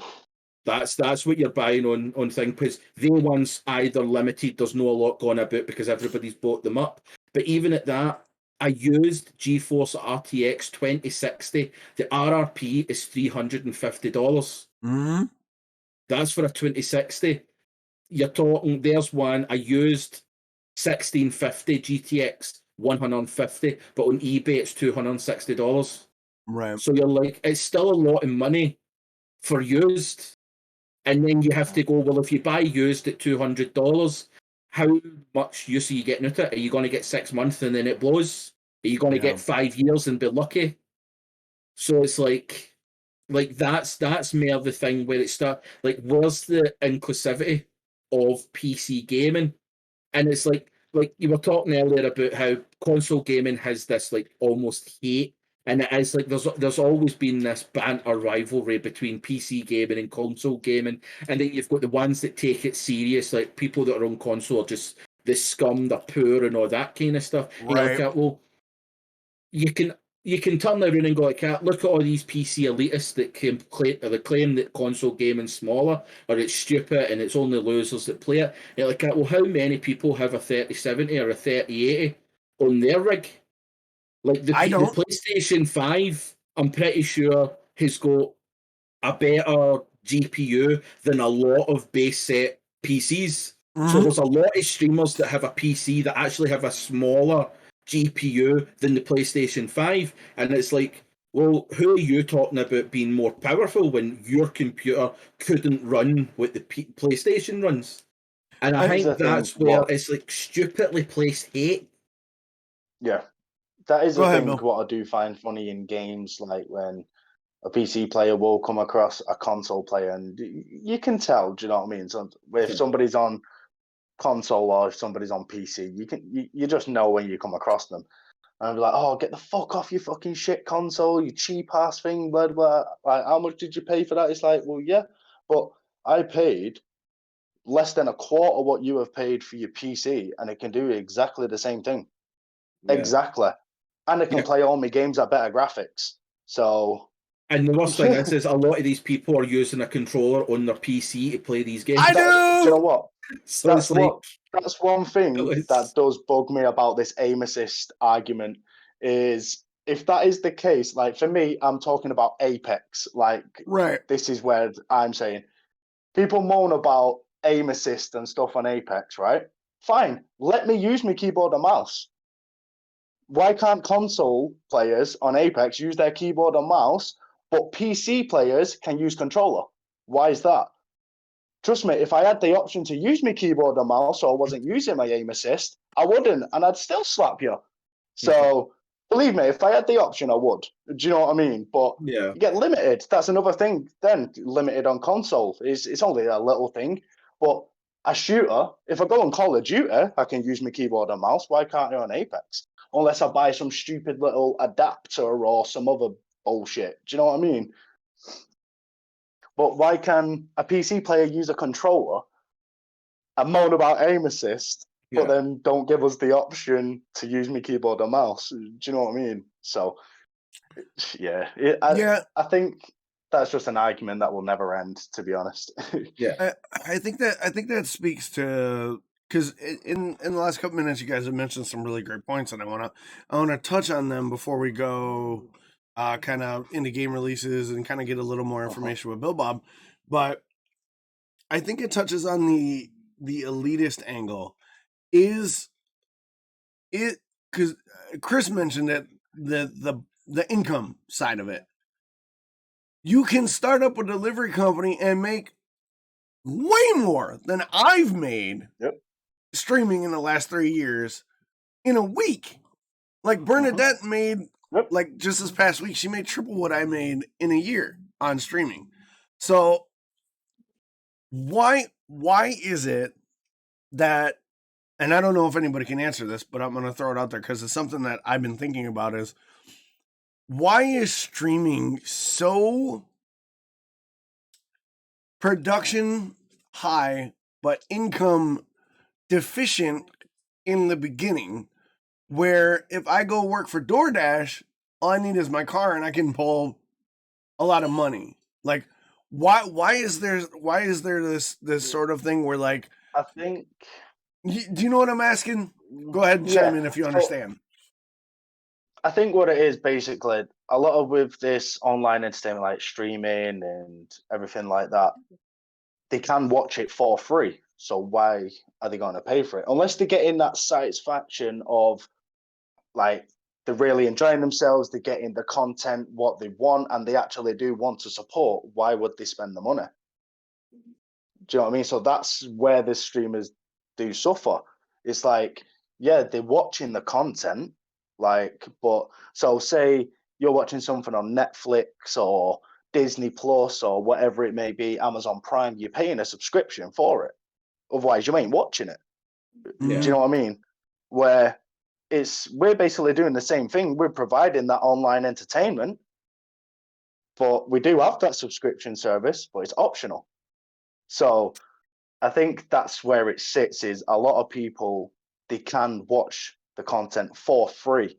So, and obviously everybody has different circumstances, whether they can afford it or they can't. Do you know what I mean? Like, I'm not going to get into and we're not bashing that. We're just asking about the income and quality. I think that's why, though, because it's a free option. Like, it's the same with YouTube and stuff like that, and Twitch as well. They can watch for free. Yeah, you'll watch the odd ad like every 30 minutes or hour or however the streamer's got it set up. But yeah, like I think it's the case of they have the option to watch it for free. Yeah, and I think it's also kind of thingied in as well. Like Dredd had said, like this line of business is very, very undervalued, and I think the reason why it costs so much to get into it and the kind of the monetary reward so low is because for a long time technology is still considered like the devil. Like it's still this feared, like intellectual must be bad. These scientists and engineers and stuff like that are coming up with this crazy ideas. It's like it's that, and then like Dredd said, Netflix, $15 a month, and you get way more content than for like you think you pay $5 a month for a streamer. You're only getting that one streamer's content for $5 a month. So you get 3 streamers for 15, whereas you're getting thousands and thousands of movies and TV shows and Netflix. But I think the other thing that one of the issues that I mean I wouldn't even necessarily say it's an issue, but one of the things that you'll see is like I think I have 17 subs now, right? On my Twitch. I think it's 17, but I think Titan gifted like 5. So say I've got 12 subs. But if you also consider that a sub to Haba, Zim, Dox, Billbob, Monster, Anth, that's 6. That's half of my income. But I only get half of Twitch money. So I've already spent my Twitch money income of the month on supporting fellow streamers. And that's only 6 of you. That's not including the other ones that I do also sub to. So I think it's also in a thing that streamers try and support their fellow, like their friends and that as well. Yeah. So it ends up that what's happening is you're paying a $5 and I'm getting $2.50, and I'm paying a $5, so you're getting $2.50. So you're swapping over the same $2.50 over and over again for subbing each other. So you're not actually making it on your subscribers. I know it's when you start getting like when you've got like the 100 views, 500 views, 1,000 views, and you've got the subs that coincide with that. Whereas you're no subbing to 1,000 viewers. You're only subbing to your friends. Right. Yeah. I think that's where, like, at this level, your friends are your viewers. So it's the viewers that you're sub to that doesn't break even. It isn't until you start gaining where you've got viewers that you don't sub to, but they sub to you is where the change happens. Right. And it's the same with any business. At the very beginning, you're no going it like as I said, you could start a delivery company, pay $400 for 6 months, and get onto the app, and then you buy yourself a van. Like say you spend £500 on a wee cheap van. You're also a fill a tank on a van. You're usually about £160 for a full tank. Now, when I worked at Amazon, I would have to go through about 3 tanks. So you're talking about £500 a week I was paying out on petrol alone. So you're £500 a week on petrol. Then your insurance was coming out at maybe £90 a week because you pay it every month. And then any damages or anything like that you had to pay for your van. So every week you were still paying out £600-700, but the jobs that you were doing, you were maybe bringing in £800. So you're technically making £150-200 profit. But considering the amount of money you're putting out, the amount of work you were doing, because you were doing 45 to 60 hours a week, Monday to Sunday, every day you were out doing your 9 hours to do that, to make that money. And you go, well, I'm only making £200.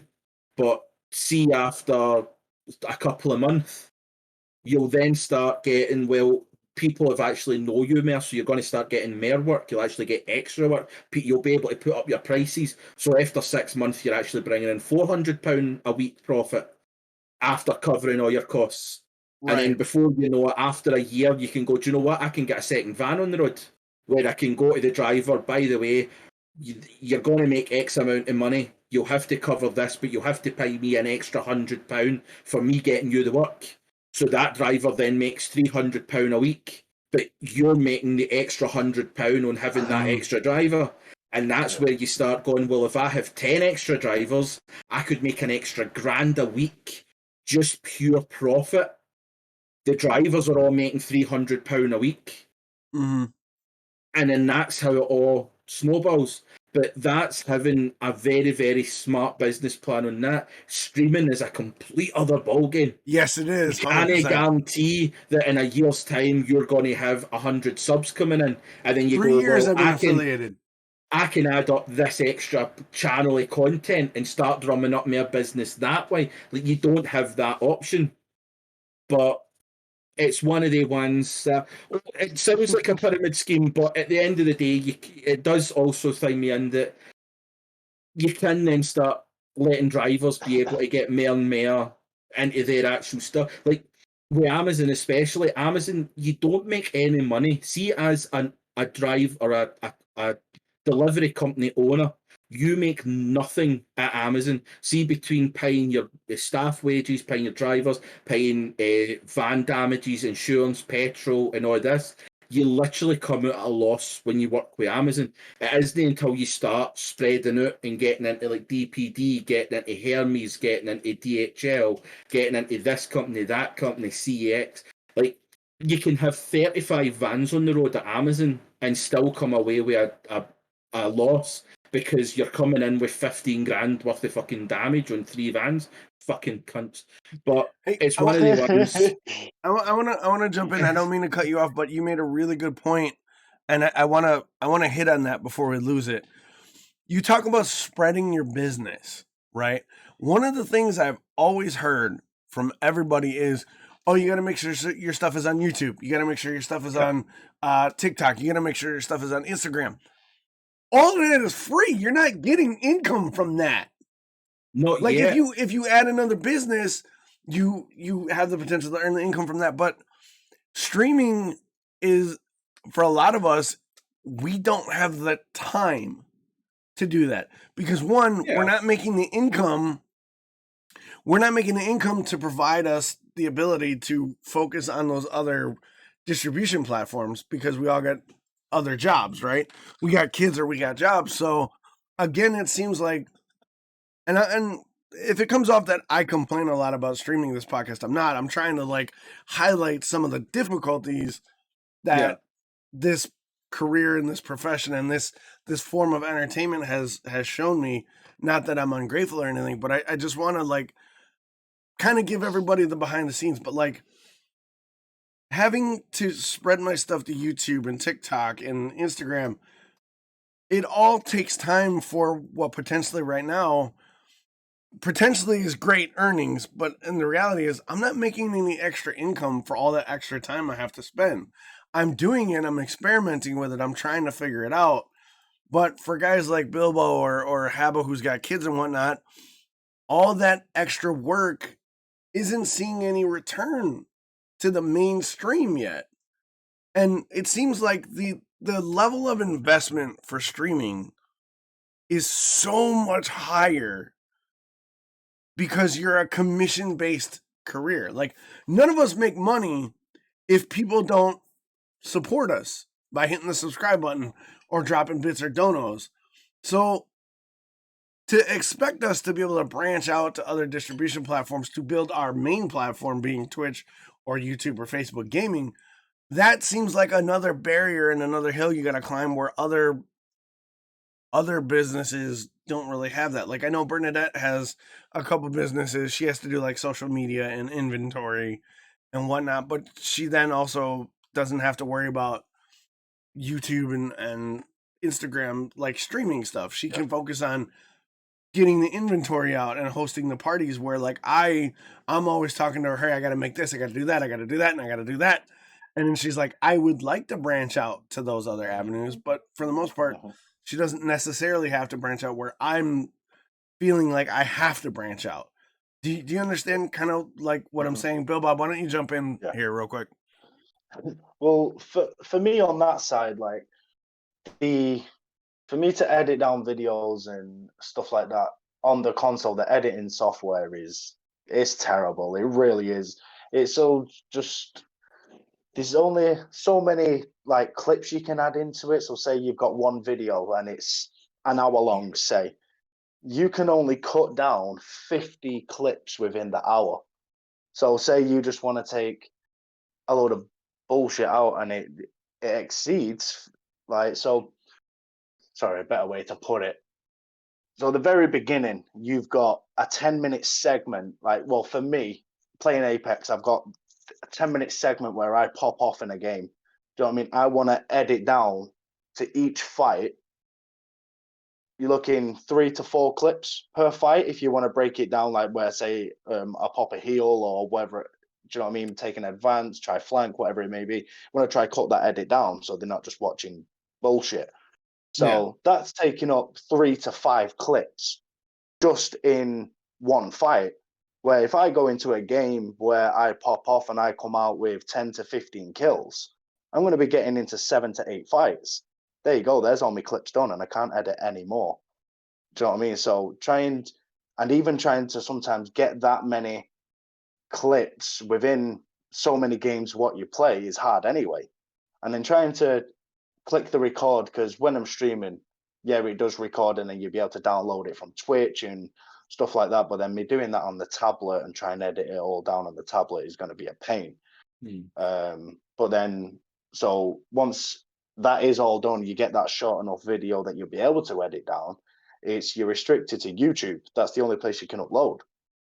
So it's like, your TikTok, your Instagram, it's hard because you can't upload to them unless you get an external storage and then you like pull it back to my phone and do it that way. And it's just a lot of messing around instead of just opening up your editing software, doing what you need to do and upload it.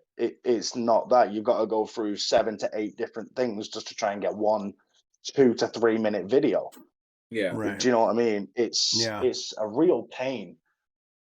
Yeah, it makes sense. It does seem like there's a lot of hoops to jump through, even for like PC streamers. We talk about it, but the last thing I want to touch on before we wrap this discussion and kind of move into like, let's ask Billbob a couple more questions and then we'll roll into the happy ending because we're coming up on about 2:10. I want to be out by 3 hours.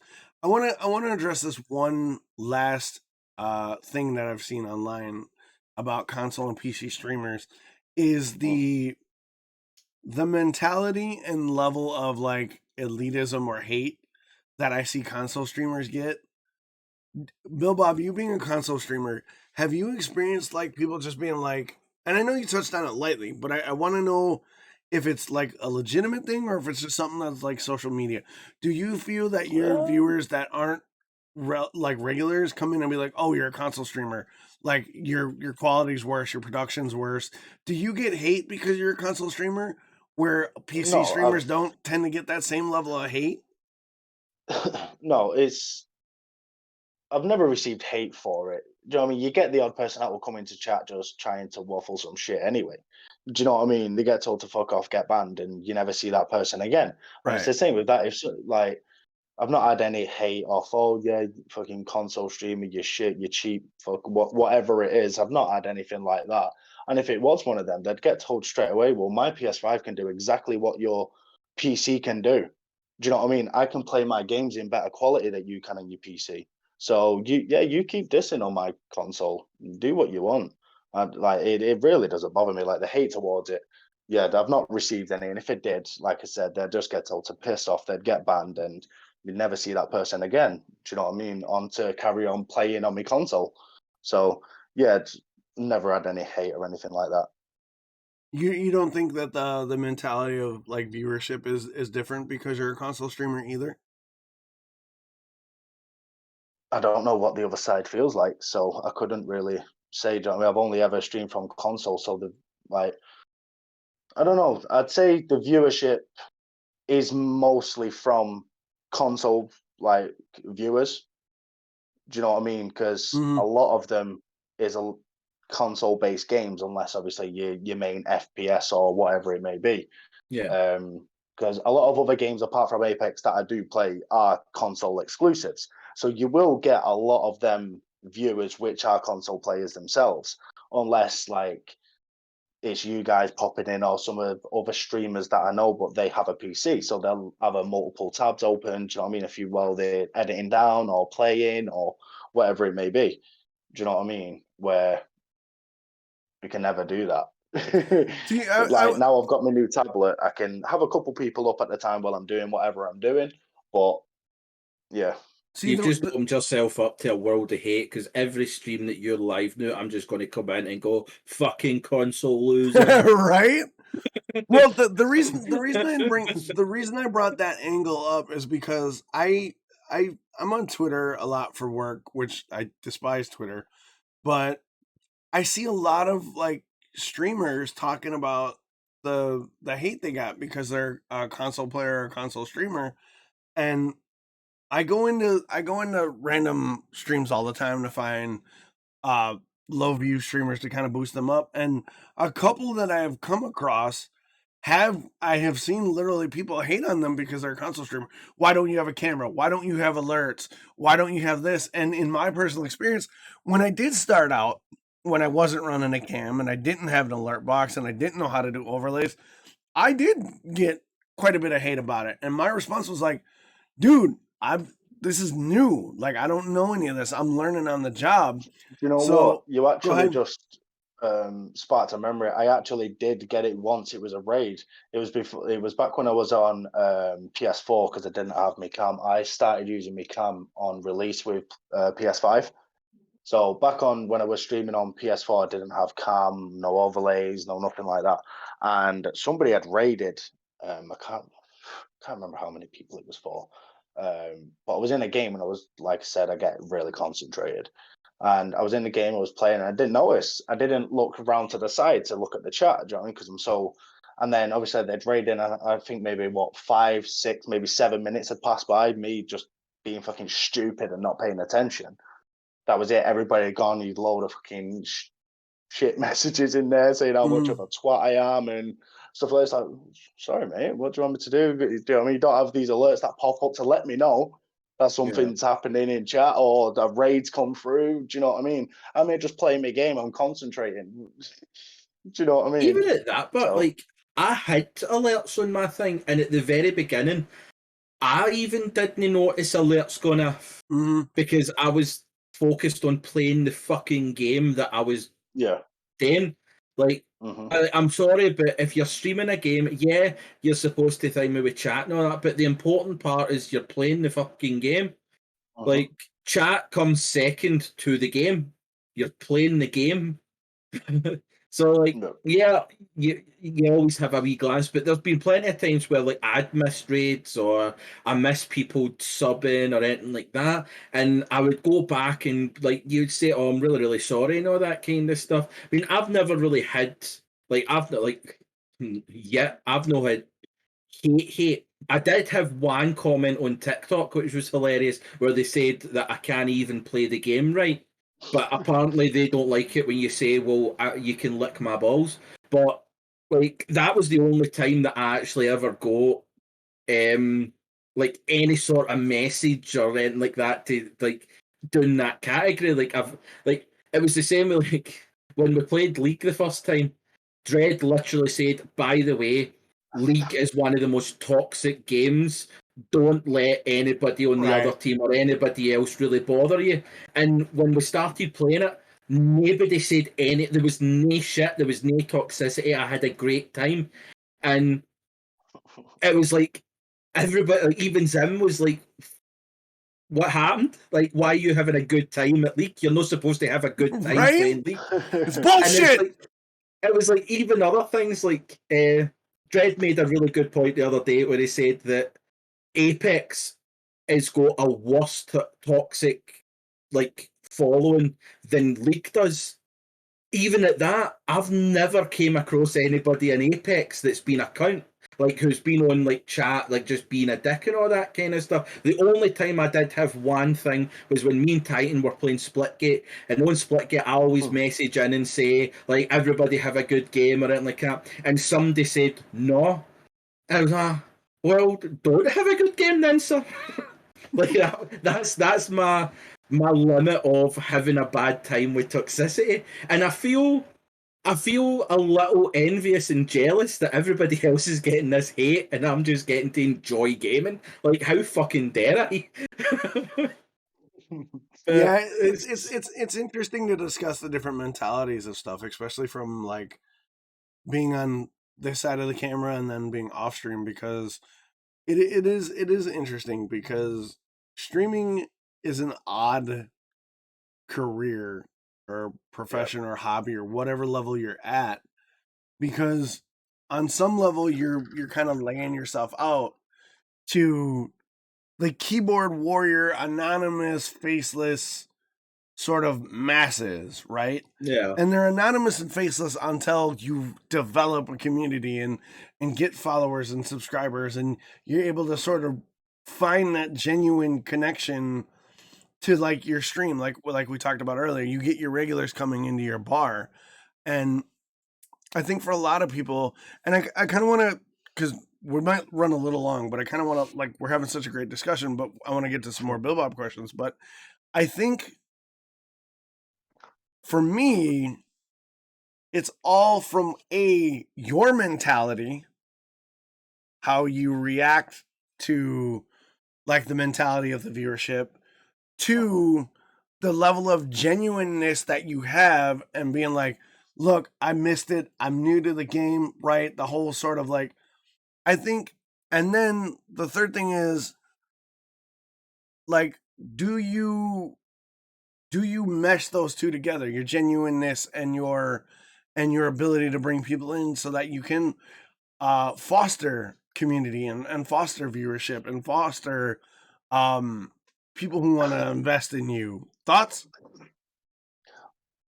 Well, me personally, that is one thing I am trying to work on within myself, is being more engaging with chat, more interactive, trying to have a more fun feel to when people come in. And so when they're there, they're having fun throughout the whole time, instead of me just greeting them, do you know what I mean, asking what they've been up to like for the day and just seeing that they're all right, and then we get into the game and stuck in there for 10-15 minutes and then we back to chat. I'm trying to mix that in together so it cooperates with each other and it feels more fluid, instead of it being like, right, we're chatting, like we're speaking to chat, we're focused on game, and then it's just back and forth. I want to try and get it more coexist with each other instead of it being two separate things.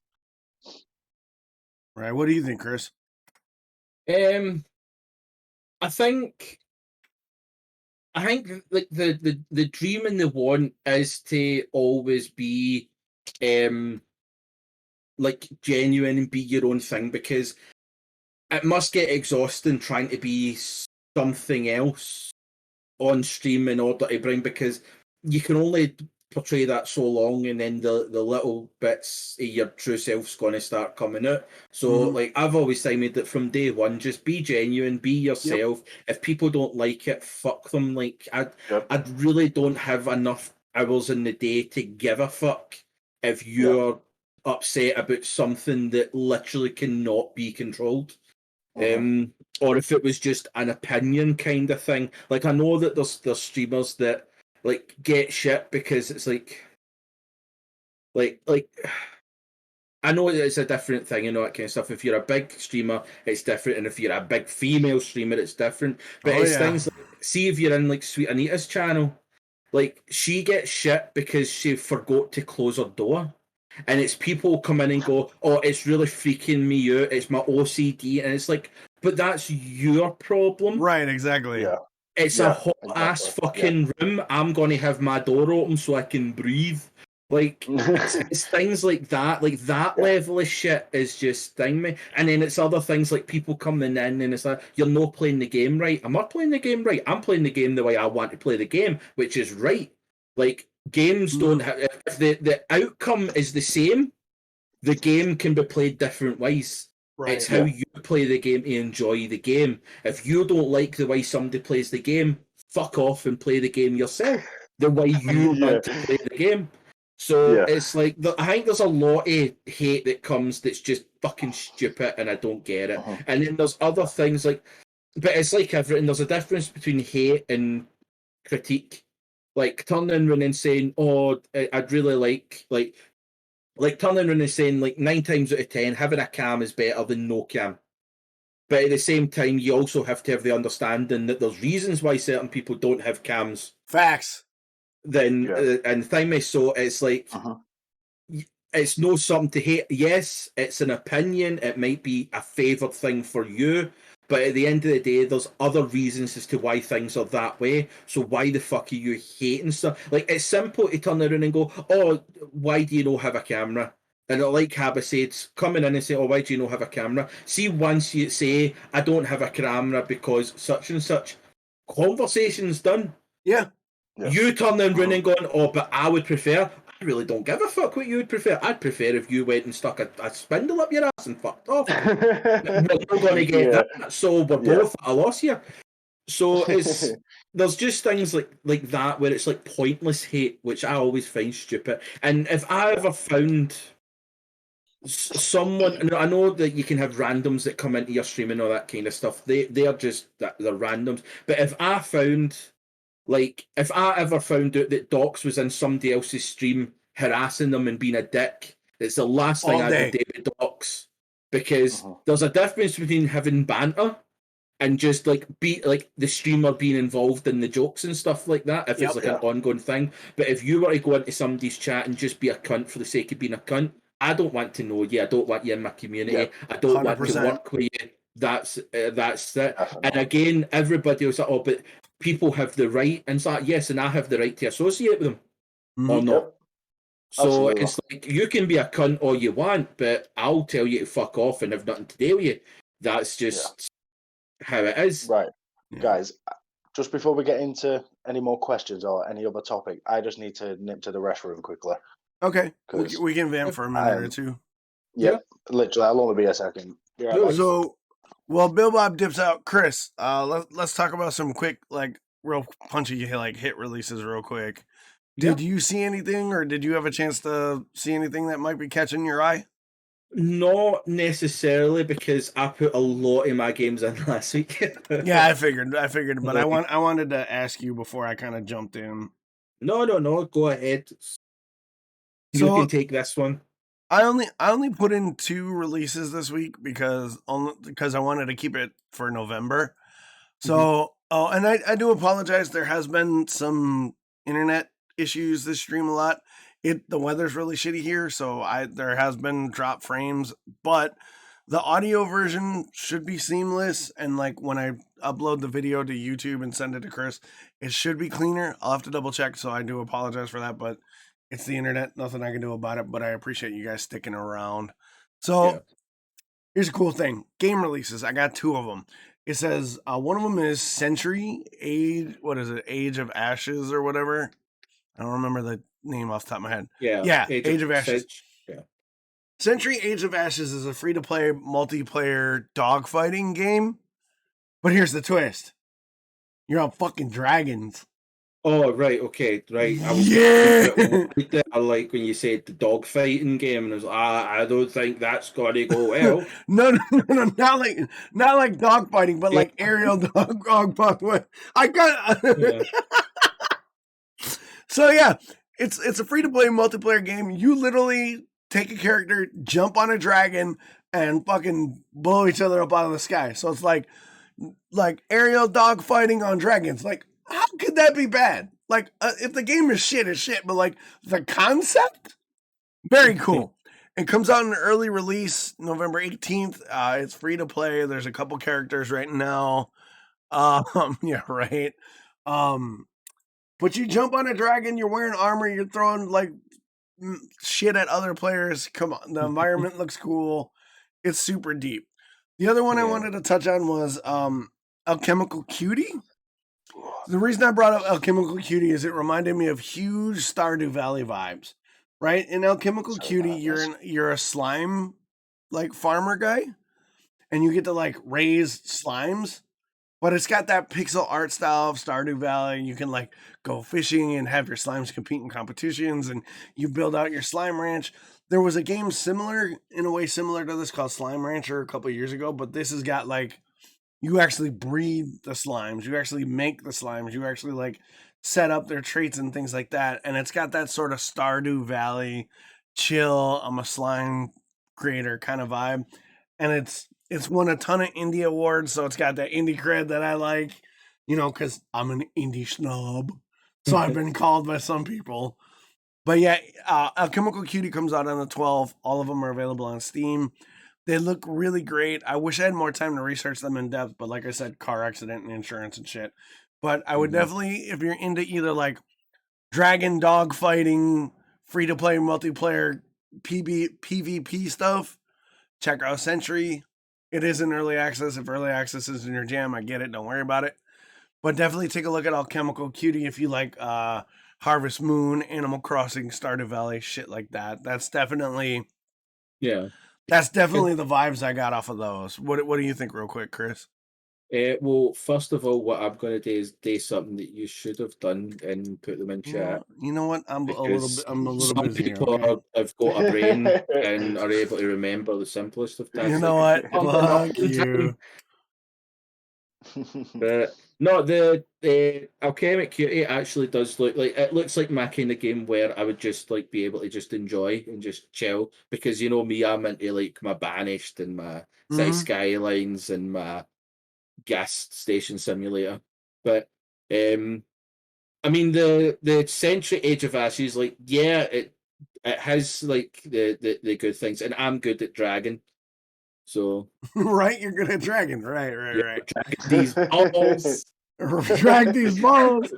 All right, Bill, we got a couple questions before we jump into the happy ending that we want to touch on, especially when we have a guest. So just hit them up best you can. We'll move through them kind of quick, and you can do the best you can. So real quick, what's the first game you ever remember playing? Like not on stream, just game. Like what's your first game? Oh bloody hell! I just about remember last week, to be honest with you. I believe the first console, obviously it was a console that I first played on, obviously. I believe it was the PS1 back in like the early 2000s. Yeah, I'm pretty sure that was the first console I had played on. As for the game, I couldn't tell you, to be honest. Fair enough, man. Okay. I can just about remember another game other than Apex, what I'd played recently. It's all just been Apex. That's fair. That's fair. We talked a lot about streaming as a career and the ups and downs of it, but like what's like, what do you got future plans? Like, what are you thinking? Like, do you have any ideas for the future? Do you have any like things you'd like to see moving forward? Obviously, like with streaming, obviously making this full time would be obviously the end goal. Do you know what I mean? Just for as anybody streaming, I know a lot of people just do it as like a little side hobby. Do you know what I mean? But obviously, through streaming, I would like to make it full time, be able to do it as a job. But other than that, like apart from streaming, like going full time and being able to do that, I do want to try and open up my own food place of some sort, whether it be a restaurant or like a little pop-up shop going around like the country, or even having like a food truck going to all different events and football games, concerts, all that kind of stuff up and down the country. So if anything, if it was to be like my own business wise other than streaming, it would probably be something to do with food, like I said, restaurant, food truck. Because then if I was to have the food, I'd be able to travel a lot more as well, go and see a lot more sites, go to like loads of events, and yeah. Yeah, that's fair. That's fair. All right, last question. Let's see. Last question. Do you want to become famous? Because if so, you can buy followers and viewers on bigfollows.com. Yeah, I'm working on banning that. Ass. All right, hang on. Your question, Billbob. Okay. All right, so let's end the interview on this question. All right. With all the ups and downs we've talked about, with all the highs and the lows and the barrier to entry and all the hoops we got to jump through streaming, what keeps you pushing? Why do it? See improvement in myself, to be honest, because I watch my streams back, and me personally, like, this is just what I think myself. I wouldn't sit there and watch me. So for the past, say, few months, I've been watching the streams back after every stream, making sure that there's been some sort of improvement within the stream. Because if I wouldn't sit there myself and watch me, why would other people? Facts. So that's the thing I'm trying to improve on myself. Like at the moment, that's the most important thing, because I was at the point where literally I'd play the rerun of my stream. Like after I'd ended, obviously I would say I'd done a raid, I've hung out with the stream or whatever for a little bit. I'd watch some of the stream back, like before I go to bed, or watch it the next morning. And at the start, I'd get 2 minutes in, and as soon as I hear my voice, I'd turn it off straight away. I couldn't do it. So I'm getting to the point now where I can actually watch a full playback and be fine. Do you know what I mean? It's like, right, okay, I can change this. I could work on this tomorrow, or maybe it's obviously it's still playing the same game, but just try and like implement something new or create a challenge in the game. Do you know what I mean? Just try and improve within myself, to be honest. Yeah, that's fair. That's fair. What about you, Chris? Anything to add to that?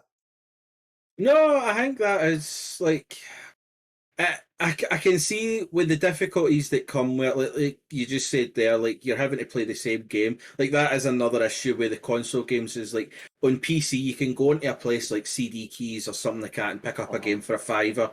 You can go into Steam and you can get games on the cheap or anything like that. When it comes to console games, you're having to buy like. Sony are charging you 60, 70, 80 pounds for the new Warzone game, whereas you can jump onto one of these other sites or even get a sale.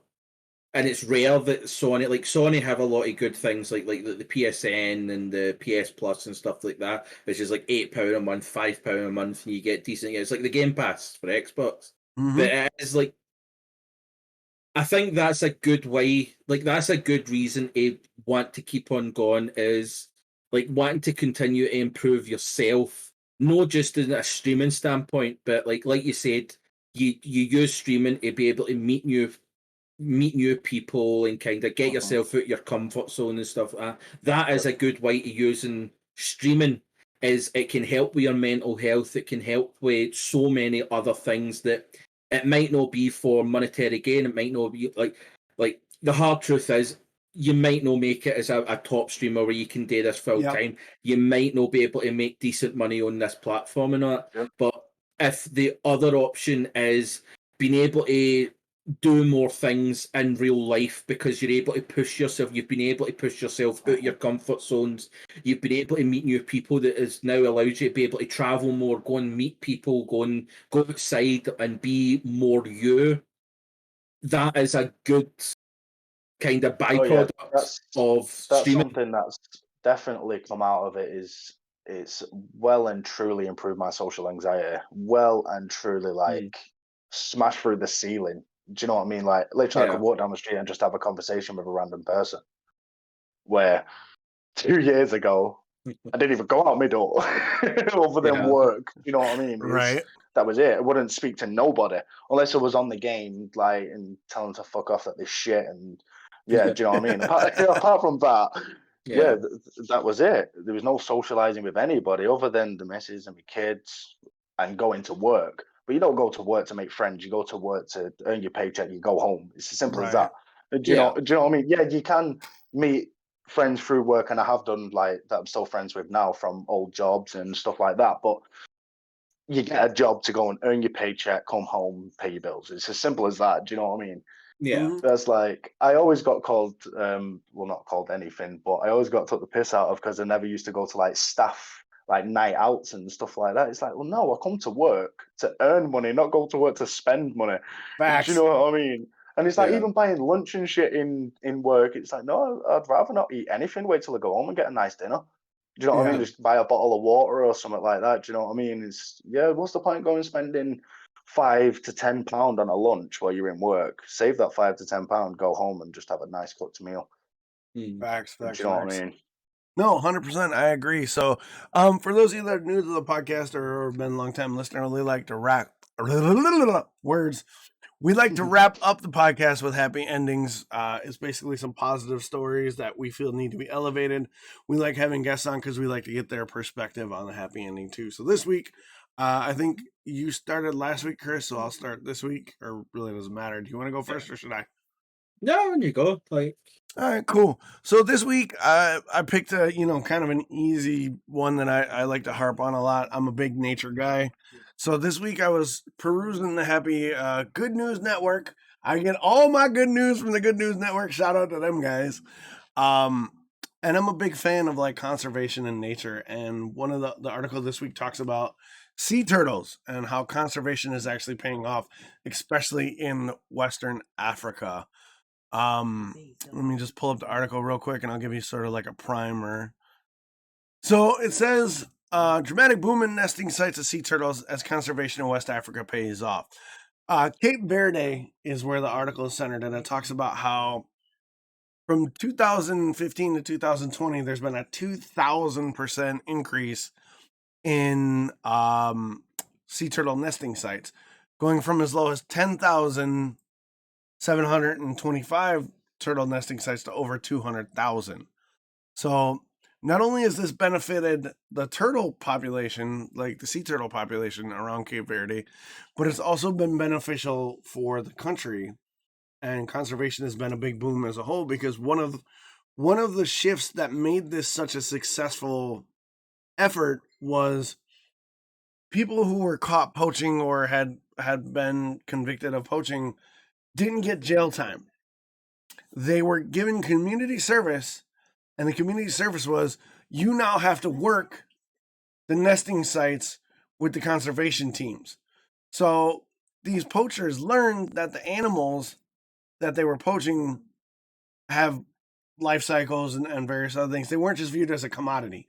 So basically, in a way, this is going to sound weird, but it humanized the sea turtle in a way to these poachers. So as they worked with these rangers to protect what they were killing, it educated them to alternative means. The other thing that really works successfully is shifting the perception of sea turtles as food items and delicacies to the people of West Africa to living, viable creatures that will benefit the environment and bring in avenues of tourist money outside of food and poaching, because people are going to want to come and see these motherfucking animals. Yeah. And there's a lot of criticism around conservation, whether it's effective or not, whether the methods are effective. And this just proves that conservation is a valuable tool to where humans and animals can live, like cohabitate together, to where the sea turtle can flourish and Cape Verde can flourish as a byproduct of the sea turtle flourishing. Thoughts? Yeah, well, like it's like a lot of the conversation that we have with the happy endings as well.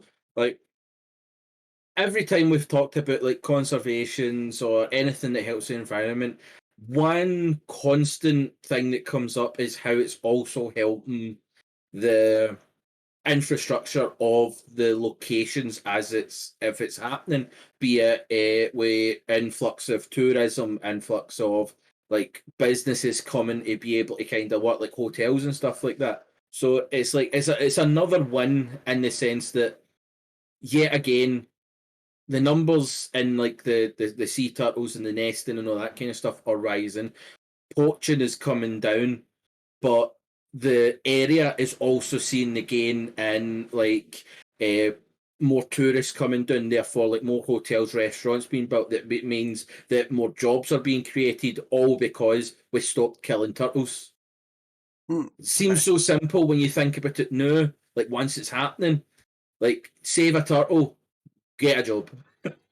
Facts. And we talked about last week when we were talking about like punishments for things like people being racist and that there's no hate speech law in like America and stuff. And Dredd had said that it doesn't feel as if like jail time should be the only option. And I'd said that sometimes it's because that's the only option that's available to be able to think that it's the only option that would work. And this kind of proves me wrong in the sense that, well, there is other ways that like you said, like the poachers are getting put into these to go and work with the Rangers instead of jail time, and it's kind of teaching them. And it could be another byproduct of like, well, we could implement that sort of punishment in other places, like be it racism. Like, I know it's a constant. Like a guy harasses a woman, and they've got all these classes for don't be sexually harassing people and all that. And it's like, well, that's got to a point where the classes have to be better because the classes aren't working. But like, this is a good thing of, well, this worked. Maybe this is something that we can start looking to implement into other avenues, especially in like poaching situations throughout kind of like the world. So, what do you think, Bill? Any idea? Any thoughts? Well, I guess like anything on that side, you know what I mean? If there's drastic, like what did you say it was? It's only a couple thousand to over 200,000. Yeah, like, roughly a little over 10,000 to 200,000 nesting sites. Like, that's a dramatic increase.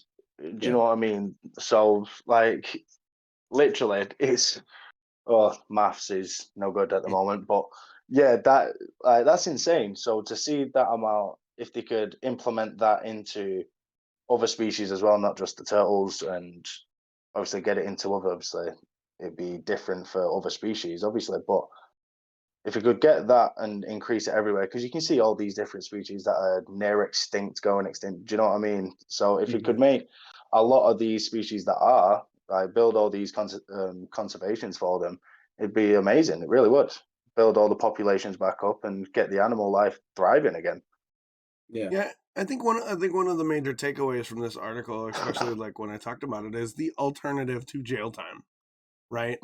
And the education of not only the poachers but the population as a whole. Because it said getting the poachers to work with the rangers to protect them was a huge key, but also shifting the population's view of sea turtles food when other food isn't available, or it's not a delicacy in a restaurant to be served or whatever, also contributed majorly to the resurgence of it. And I think it, like Chris said, it's a huge takeaway if you can use something as sort of a punishment as an education, I guess. Yeah, that is exactly what they done. They used the education instead of the punishment, and I guess it worked out. You know what I mean? Like, there's a lot of more cases that could help in too. Like Chris was saying, do you know what I mean? You could take that aspect over into plenty of other things, like racism and abuse situations. Yeah, exactly. Like I can think of off the top of my head the racism thing. Like, if you have like an out and out racist who's done just nasty shit, go make them do community service for the classic example. If you got a racist white dude hating on a black family, make that white dude do community service at the inner city community center where he sees the struggle, like he experiences it. And that could raise, change perspectives. And I think applying that principle, or that where we can, would be great in other avenues as well, like Chris said and you highlighted. So I don't know, there's not much more I can say about this article. Normally we have a more discussion about it, but it's just real to the point. Look, this is what we did. It worked. No debate, no discussion. It's a proven fact that these methods work. Move forward. Here's the proof. And I think that's great, because who doesn't want to be on a beach somewhere and have a friendly sea turtle roll by and go, "What's up, dude?" Right? Yeah. Exactly. Exactly. I want to knock in a turtle. Like, that's everybody's dream since Finding Nemo. Exactly. Yeah, like Finding Nemo one for the kids and that. Like, you see that little noggin, dude. It's like, it's great. Crush! Exactly. Yeah, it's great. I love that article. It was a simple, clean one, and I felt it was great to touch on. But Chris, you got one too. Why don't you hit us up with it? Yeah, right. Mine's is slightly outdated so far. It's not completely up to date because this came out in the 4th, so it's 3 days more of COP26. But obviously, COP26 is happening in Glasgow. Traffic is fucking terrible and diabolical. But there's good things that are coming from it, right? Obviously, COP26 is the global climate summit that many of the world leaders kind of have came to Glasgow, got together, where they're literally tackling the climate issues. of the world, not just the fucking Western world and the first world countries. Like, literally, they're trying to think. Some of the, like, so far, like, now, it's actually been quite amazing because this is 3 days in, right, for this thing. And they said, fortunately, most of the major stories of real note are positive ones. There have been commitments to conservation, Indigenous peoples' rights that deserve mention, including expansion of the Galapagos Marine Reserve. Right, so like some of the highlighted ones that they've got is like the green energy and financing. South Africa, a major carbon emitter, has signed a financial deal with some G7 countries worth $8.5 billion to help end its reliance on coal, as it is the 12th largest consumer in the world. So there's South Africa getting involved. Let's start making a difference. 40 parties, including the US, India, Australia, Turkey, and the EU and China, have signed on to a UK-led initiative to increase worldwide access to affordable renewable energy by 2030. That's, 9 years away? Yeah. That's a big fucking deal, especially considering like the first one with South Africa's reliance, 12th largest consumer in the world of coal. So be able to create renewable energy to the likes of like South Africa and the smaller nations that are still reliant on coal is a massive fucking difference, especially if they're creating a big thing. The UK Chancellor of the Exchequer said that by 2023, so just over 2 years, or just under 2 years, I'd say, the island nation will be the first to force all publicly traded companies to release plans on how they intend to achieve net zero. Because obviously the goal is to become net zero on carbon emissions. 100%. So the fact that the UK have kind of said that all publicly traded companies must show the plans to become net zero by 2023 is another major move. 450 global firms will form the Glasgow Financial Alliance for Net Zero and announce membership on Wednesday, while the managers of 40% of the world's total investable assets have signed up to a 2050 net zero goals, including limiting global warming to 1.5 degrees. So they're saying by 2050 they want to be net zero, which, considering, is a big thing. I know Scotland have announced that they're hoping to be net zero by 2040 or 2045. I don't know the exact numbers, but again, everybody's moving in. But moving on to the conservation, which I know is your favourite part, Dox. A Lake Michigan-sized area of ocean connecting the Galapagos and the Cocos Islands of Costa Rica has been added to the Galapagos Marine Reserve, totaling 23,000 square miles, which is about 8 times the size of Yellowstone, and protecting a marine superhighway of transiting sharks, rays, tunas, turtles, and whales. So that's a massive fucking part of the ocean where they've went, you're not allowed to do shit here, fuckers. Yeah, exactly. That's amazing. That's good. Yep. Even better. And then there's another one, world leaders who control roughly 85% of the world's forests. This is my favourite bit, right? Have pledged to end forest loss in this decade, for which they have apportioned 19.2 billion in private and public money. That means that by the end of this decade, so 9 years or 8 years, say, they'll literally stop or end forest loss, which is deforestation through agricultural means, through industry means, building new houses and all that. They'll stop doing this, which is a massive fucking thing. And then 1.7 billion has been apportioned by the UK, US, Germany, Norway, and the Netherlands to give directly to Indigenous people to aid in their substantial contribution to forest and land conservation. Because let's be honest, the Indigenous people are the ones that are living within these forests. They want to keep these fucking forests. So the fact that these governments are seeing that and going, we're going to give money to these communities in order to kind of help them in their conservational kind of what they are already doing, which again is a great thing, that the fact that they're actually fucking doing something against it. The last two bits that have came out is President Biden joined 100 nations in the signing of a plan to cut methane emissions by 30%, which will be accomplished through the scaling back of fossil fuel production.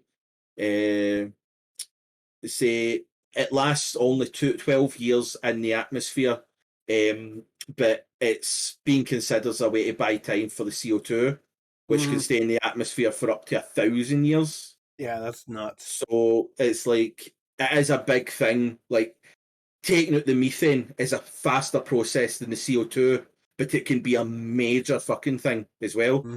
So cutting the methane emissions will give more time to be able to do stuff. And the last thing is, at the start of the conference, India, which has up until this point been without a major emissions reductions target, committed to zeroing national emissions by 2070, which they say demonstrates real leadership from a country whose emissions per capita are about 1/3 of the global average. Obviously, because such a massive country, population-wise, and they're so dependent on vehicles. India's so dependent on vehicles. Yeah, that's one of the things that it is. But the fact that they're now involved in this, and they've went 2070, we want to be a zero emissions for CO2, net zero. That's the kind of progress that we're at that point where you have to start going. Progress is progress. Doesn't matter if it's quick or it might think some countries are going to take longer. Like the whole emission, like a lot of people are arguing that China have this massive emissions thing, but when you actually consider, like, there's some things like, see if China make the iPhone, but it then gets sent to America who use the iPhone, the emissions are still put through China. So it's still China that are to blame for those emissions, even though it's America or UK consumed products. Right.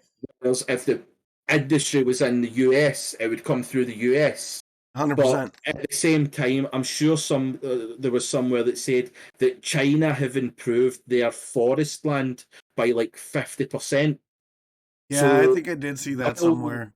Even though their emissions is high, as a high population, they're actually not as high as other countries. They're actually, like, I'm pretty sure, like, there's countries above them that actually produce more CO2 emissions because China have, like, nuclear power. They all ride bikes. They've got a lot more forest areas now where they're growing more greenery and stuff like that. So in actual fact, for being a country of such size, their CO2 emissions are actually a lot smaller than the likes of, like, India or America or even us over here.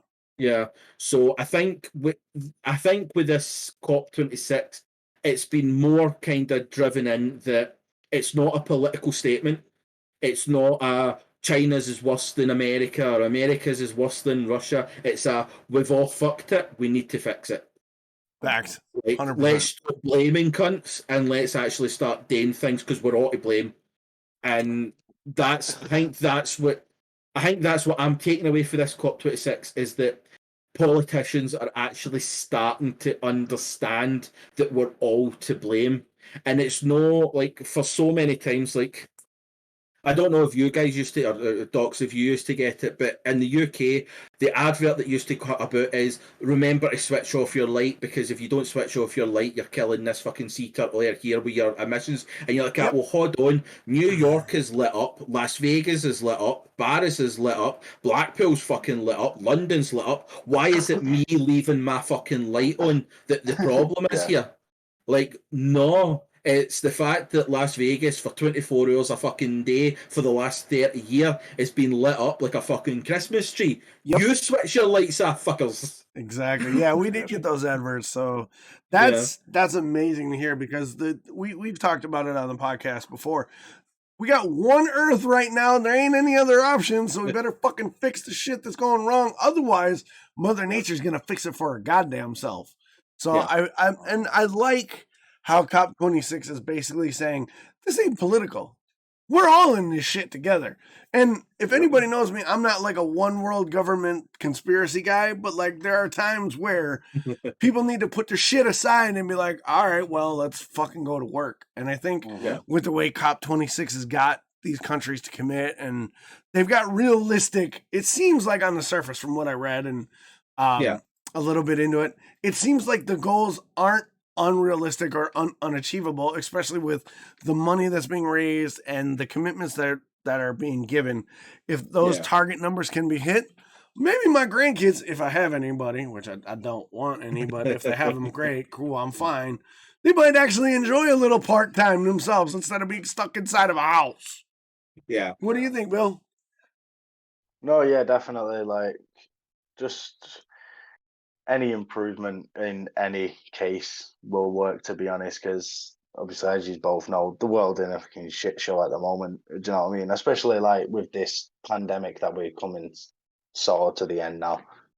I know some places have recently still been in lockdown and stuff like that, but in the UK, we've been out of lockdown for a while now. We're coming to some sort of normality here, but other like talking about the COP26, yeah, that's just amazing. Literally, they bringing everybody in, like you said, Docs. It's not just everybody's putting the problems aside and coming together to actually sort. Because, like I said, we're all on this planet. Do you know what I mean? There's only one of them. We're all living on this rock together. Do you know what I mean? So we all have to do something to help out. Do you know what I mean? It's not just one place do something for everybody else. Do you know what I mean? We all have to take our own part and help out any way we can, really. Because, like you said, the way things are going, Mother Nature's going to fucking take a toll and switch it up and proper take things back to how she wants. You know what I mean? So, yeah, things do need improving, definitely. And by the looks of it, it's in the works. It's in the works. Yeah, Exactly. no, 100%, man, 100%. This is the point of the time where we kind of wind things down and wrap things up. But first off the bat, I want to say I do realize that there have been some stream quality dips throughout the stream. Unfortunately, I live in the Northwest. It's raining like a motherfucker. And as much as I am a technical guy, I can't control the internet. So I do appreciate you guys sticking through with the buffering and whatnot. Hopefully the video quality doesn't suffer as much when I pull it down and check it. I do know the audio has been clean throughout. There have been some background noise issues, which I'll be able to edit out. My son, who's usually not in the workshop, is a little louder than normal, so the crosstalk was a little bit. But I do apologize for that. But we'll clean it up best we can. Everybody who's stuck around through some of the technical up and downs, we appreciate you. Chat conversation has been great, but I want to thank our guest, Billbob, for being here. Good perspectives on things. Great conversation. Bill, can you do me a favor? Plug your stuff, who you are, where they can find you, what you do. First of all, I just want to say thank you again for having me on here. It's been a while. I've been wanting to come on. Very nervous though. Like just as we were starting, I was very nervous. We say to Chris, but literally a couple minutes and it's all been a breeze, man. We're all friends. It's all good. Yep. I'm Billbob Gaming. I stream over on Twitch Monday through Saturday. Twitch.tv/Billbob Gaming. I play a lot of Apex, as you've heard me talking about. So yeah, if you're ever free, you want to watch some FPS, come over, stop by, say hi in chat. He's really good. Just, when he starts to get a little salty, roast him, be like, hey, calm your shit down, God damn it. Yeah. Billbob's great. I love it. You definitely should give Billbob a follow. Chris, tell the people who you are, where they can find you, brother. You know the drill. Yeah, well, I am Chris. You can literally get me on every platform at ChrisC90. Be it like YouTube, where like I'm not as active as I really should be. I have to get my finger. Neither am I. Twitch again. I have to get my finger out and start doing it. TikTok. I've actually been doing TikTok and putting up some things. So like, yes, your TikTok's been really good lately. To be honest, I think the most thing I'm active on is Twitter. Yeah, you really are. Hilarious. You're way more active than I am. Yeah. But yeah, you can get me on there. I know, Sam, I'll get into it. But yeah, I'm going to start. There's going to be changes in my personal life, so I can't wait for that announcement. A lot more kind of stuff done, and then we'll see what it is. But yeah, ChrisC90 across everything, and you can get us at drunktank.com, where we have all the episodes, all the contacts, all the everything to be able to contact us there. Yep. And everybody knows me. I'm the old great hair of the group. I'm DoxRyan. You can find me across all major platforms. Instagram, which mostly my Instagram is dog and food. Twitter is mostly like random shit where I'm like, oh, I'm going live, or I'll randomly interact with somebody. TikTok. I need to get back into making TikToks because I was making some ground, but I kind of got bored with it. I was like, But, you know, you can find me across all things. Twitch, you find me 5 days a week on Twitch. My schedule's posted at the end of all my streams. It's located on my Twitter profile. So, hey, man, we appreciate the conversation. We appreciate you being here. Follow Billbob, follow Chris, follow myself, follow everybody in chat if you're a streamer or a viewer or you're active. We appreciate you guys again being here. And again, I apologize for some of the technical difficulties that I couldn't control with the internet being the internet. So, guys, do me a favor. Say goodbye. Bye. Everybody, thank you. Take care. Have a good night. All right. Thanks, guys. I'll see you soon.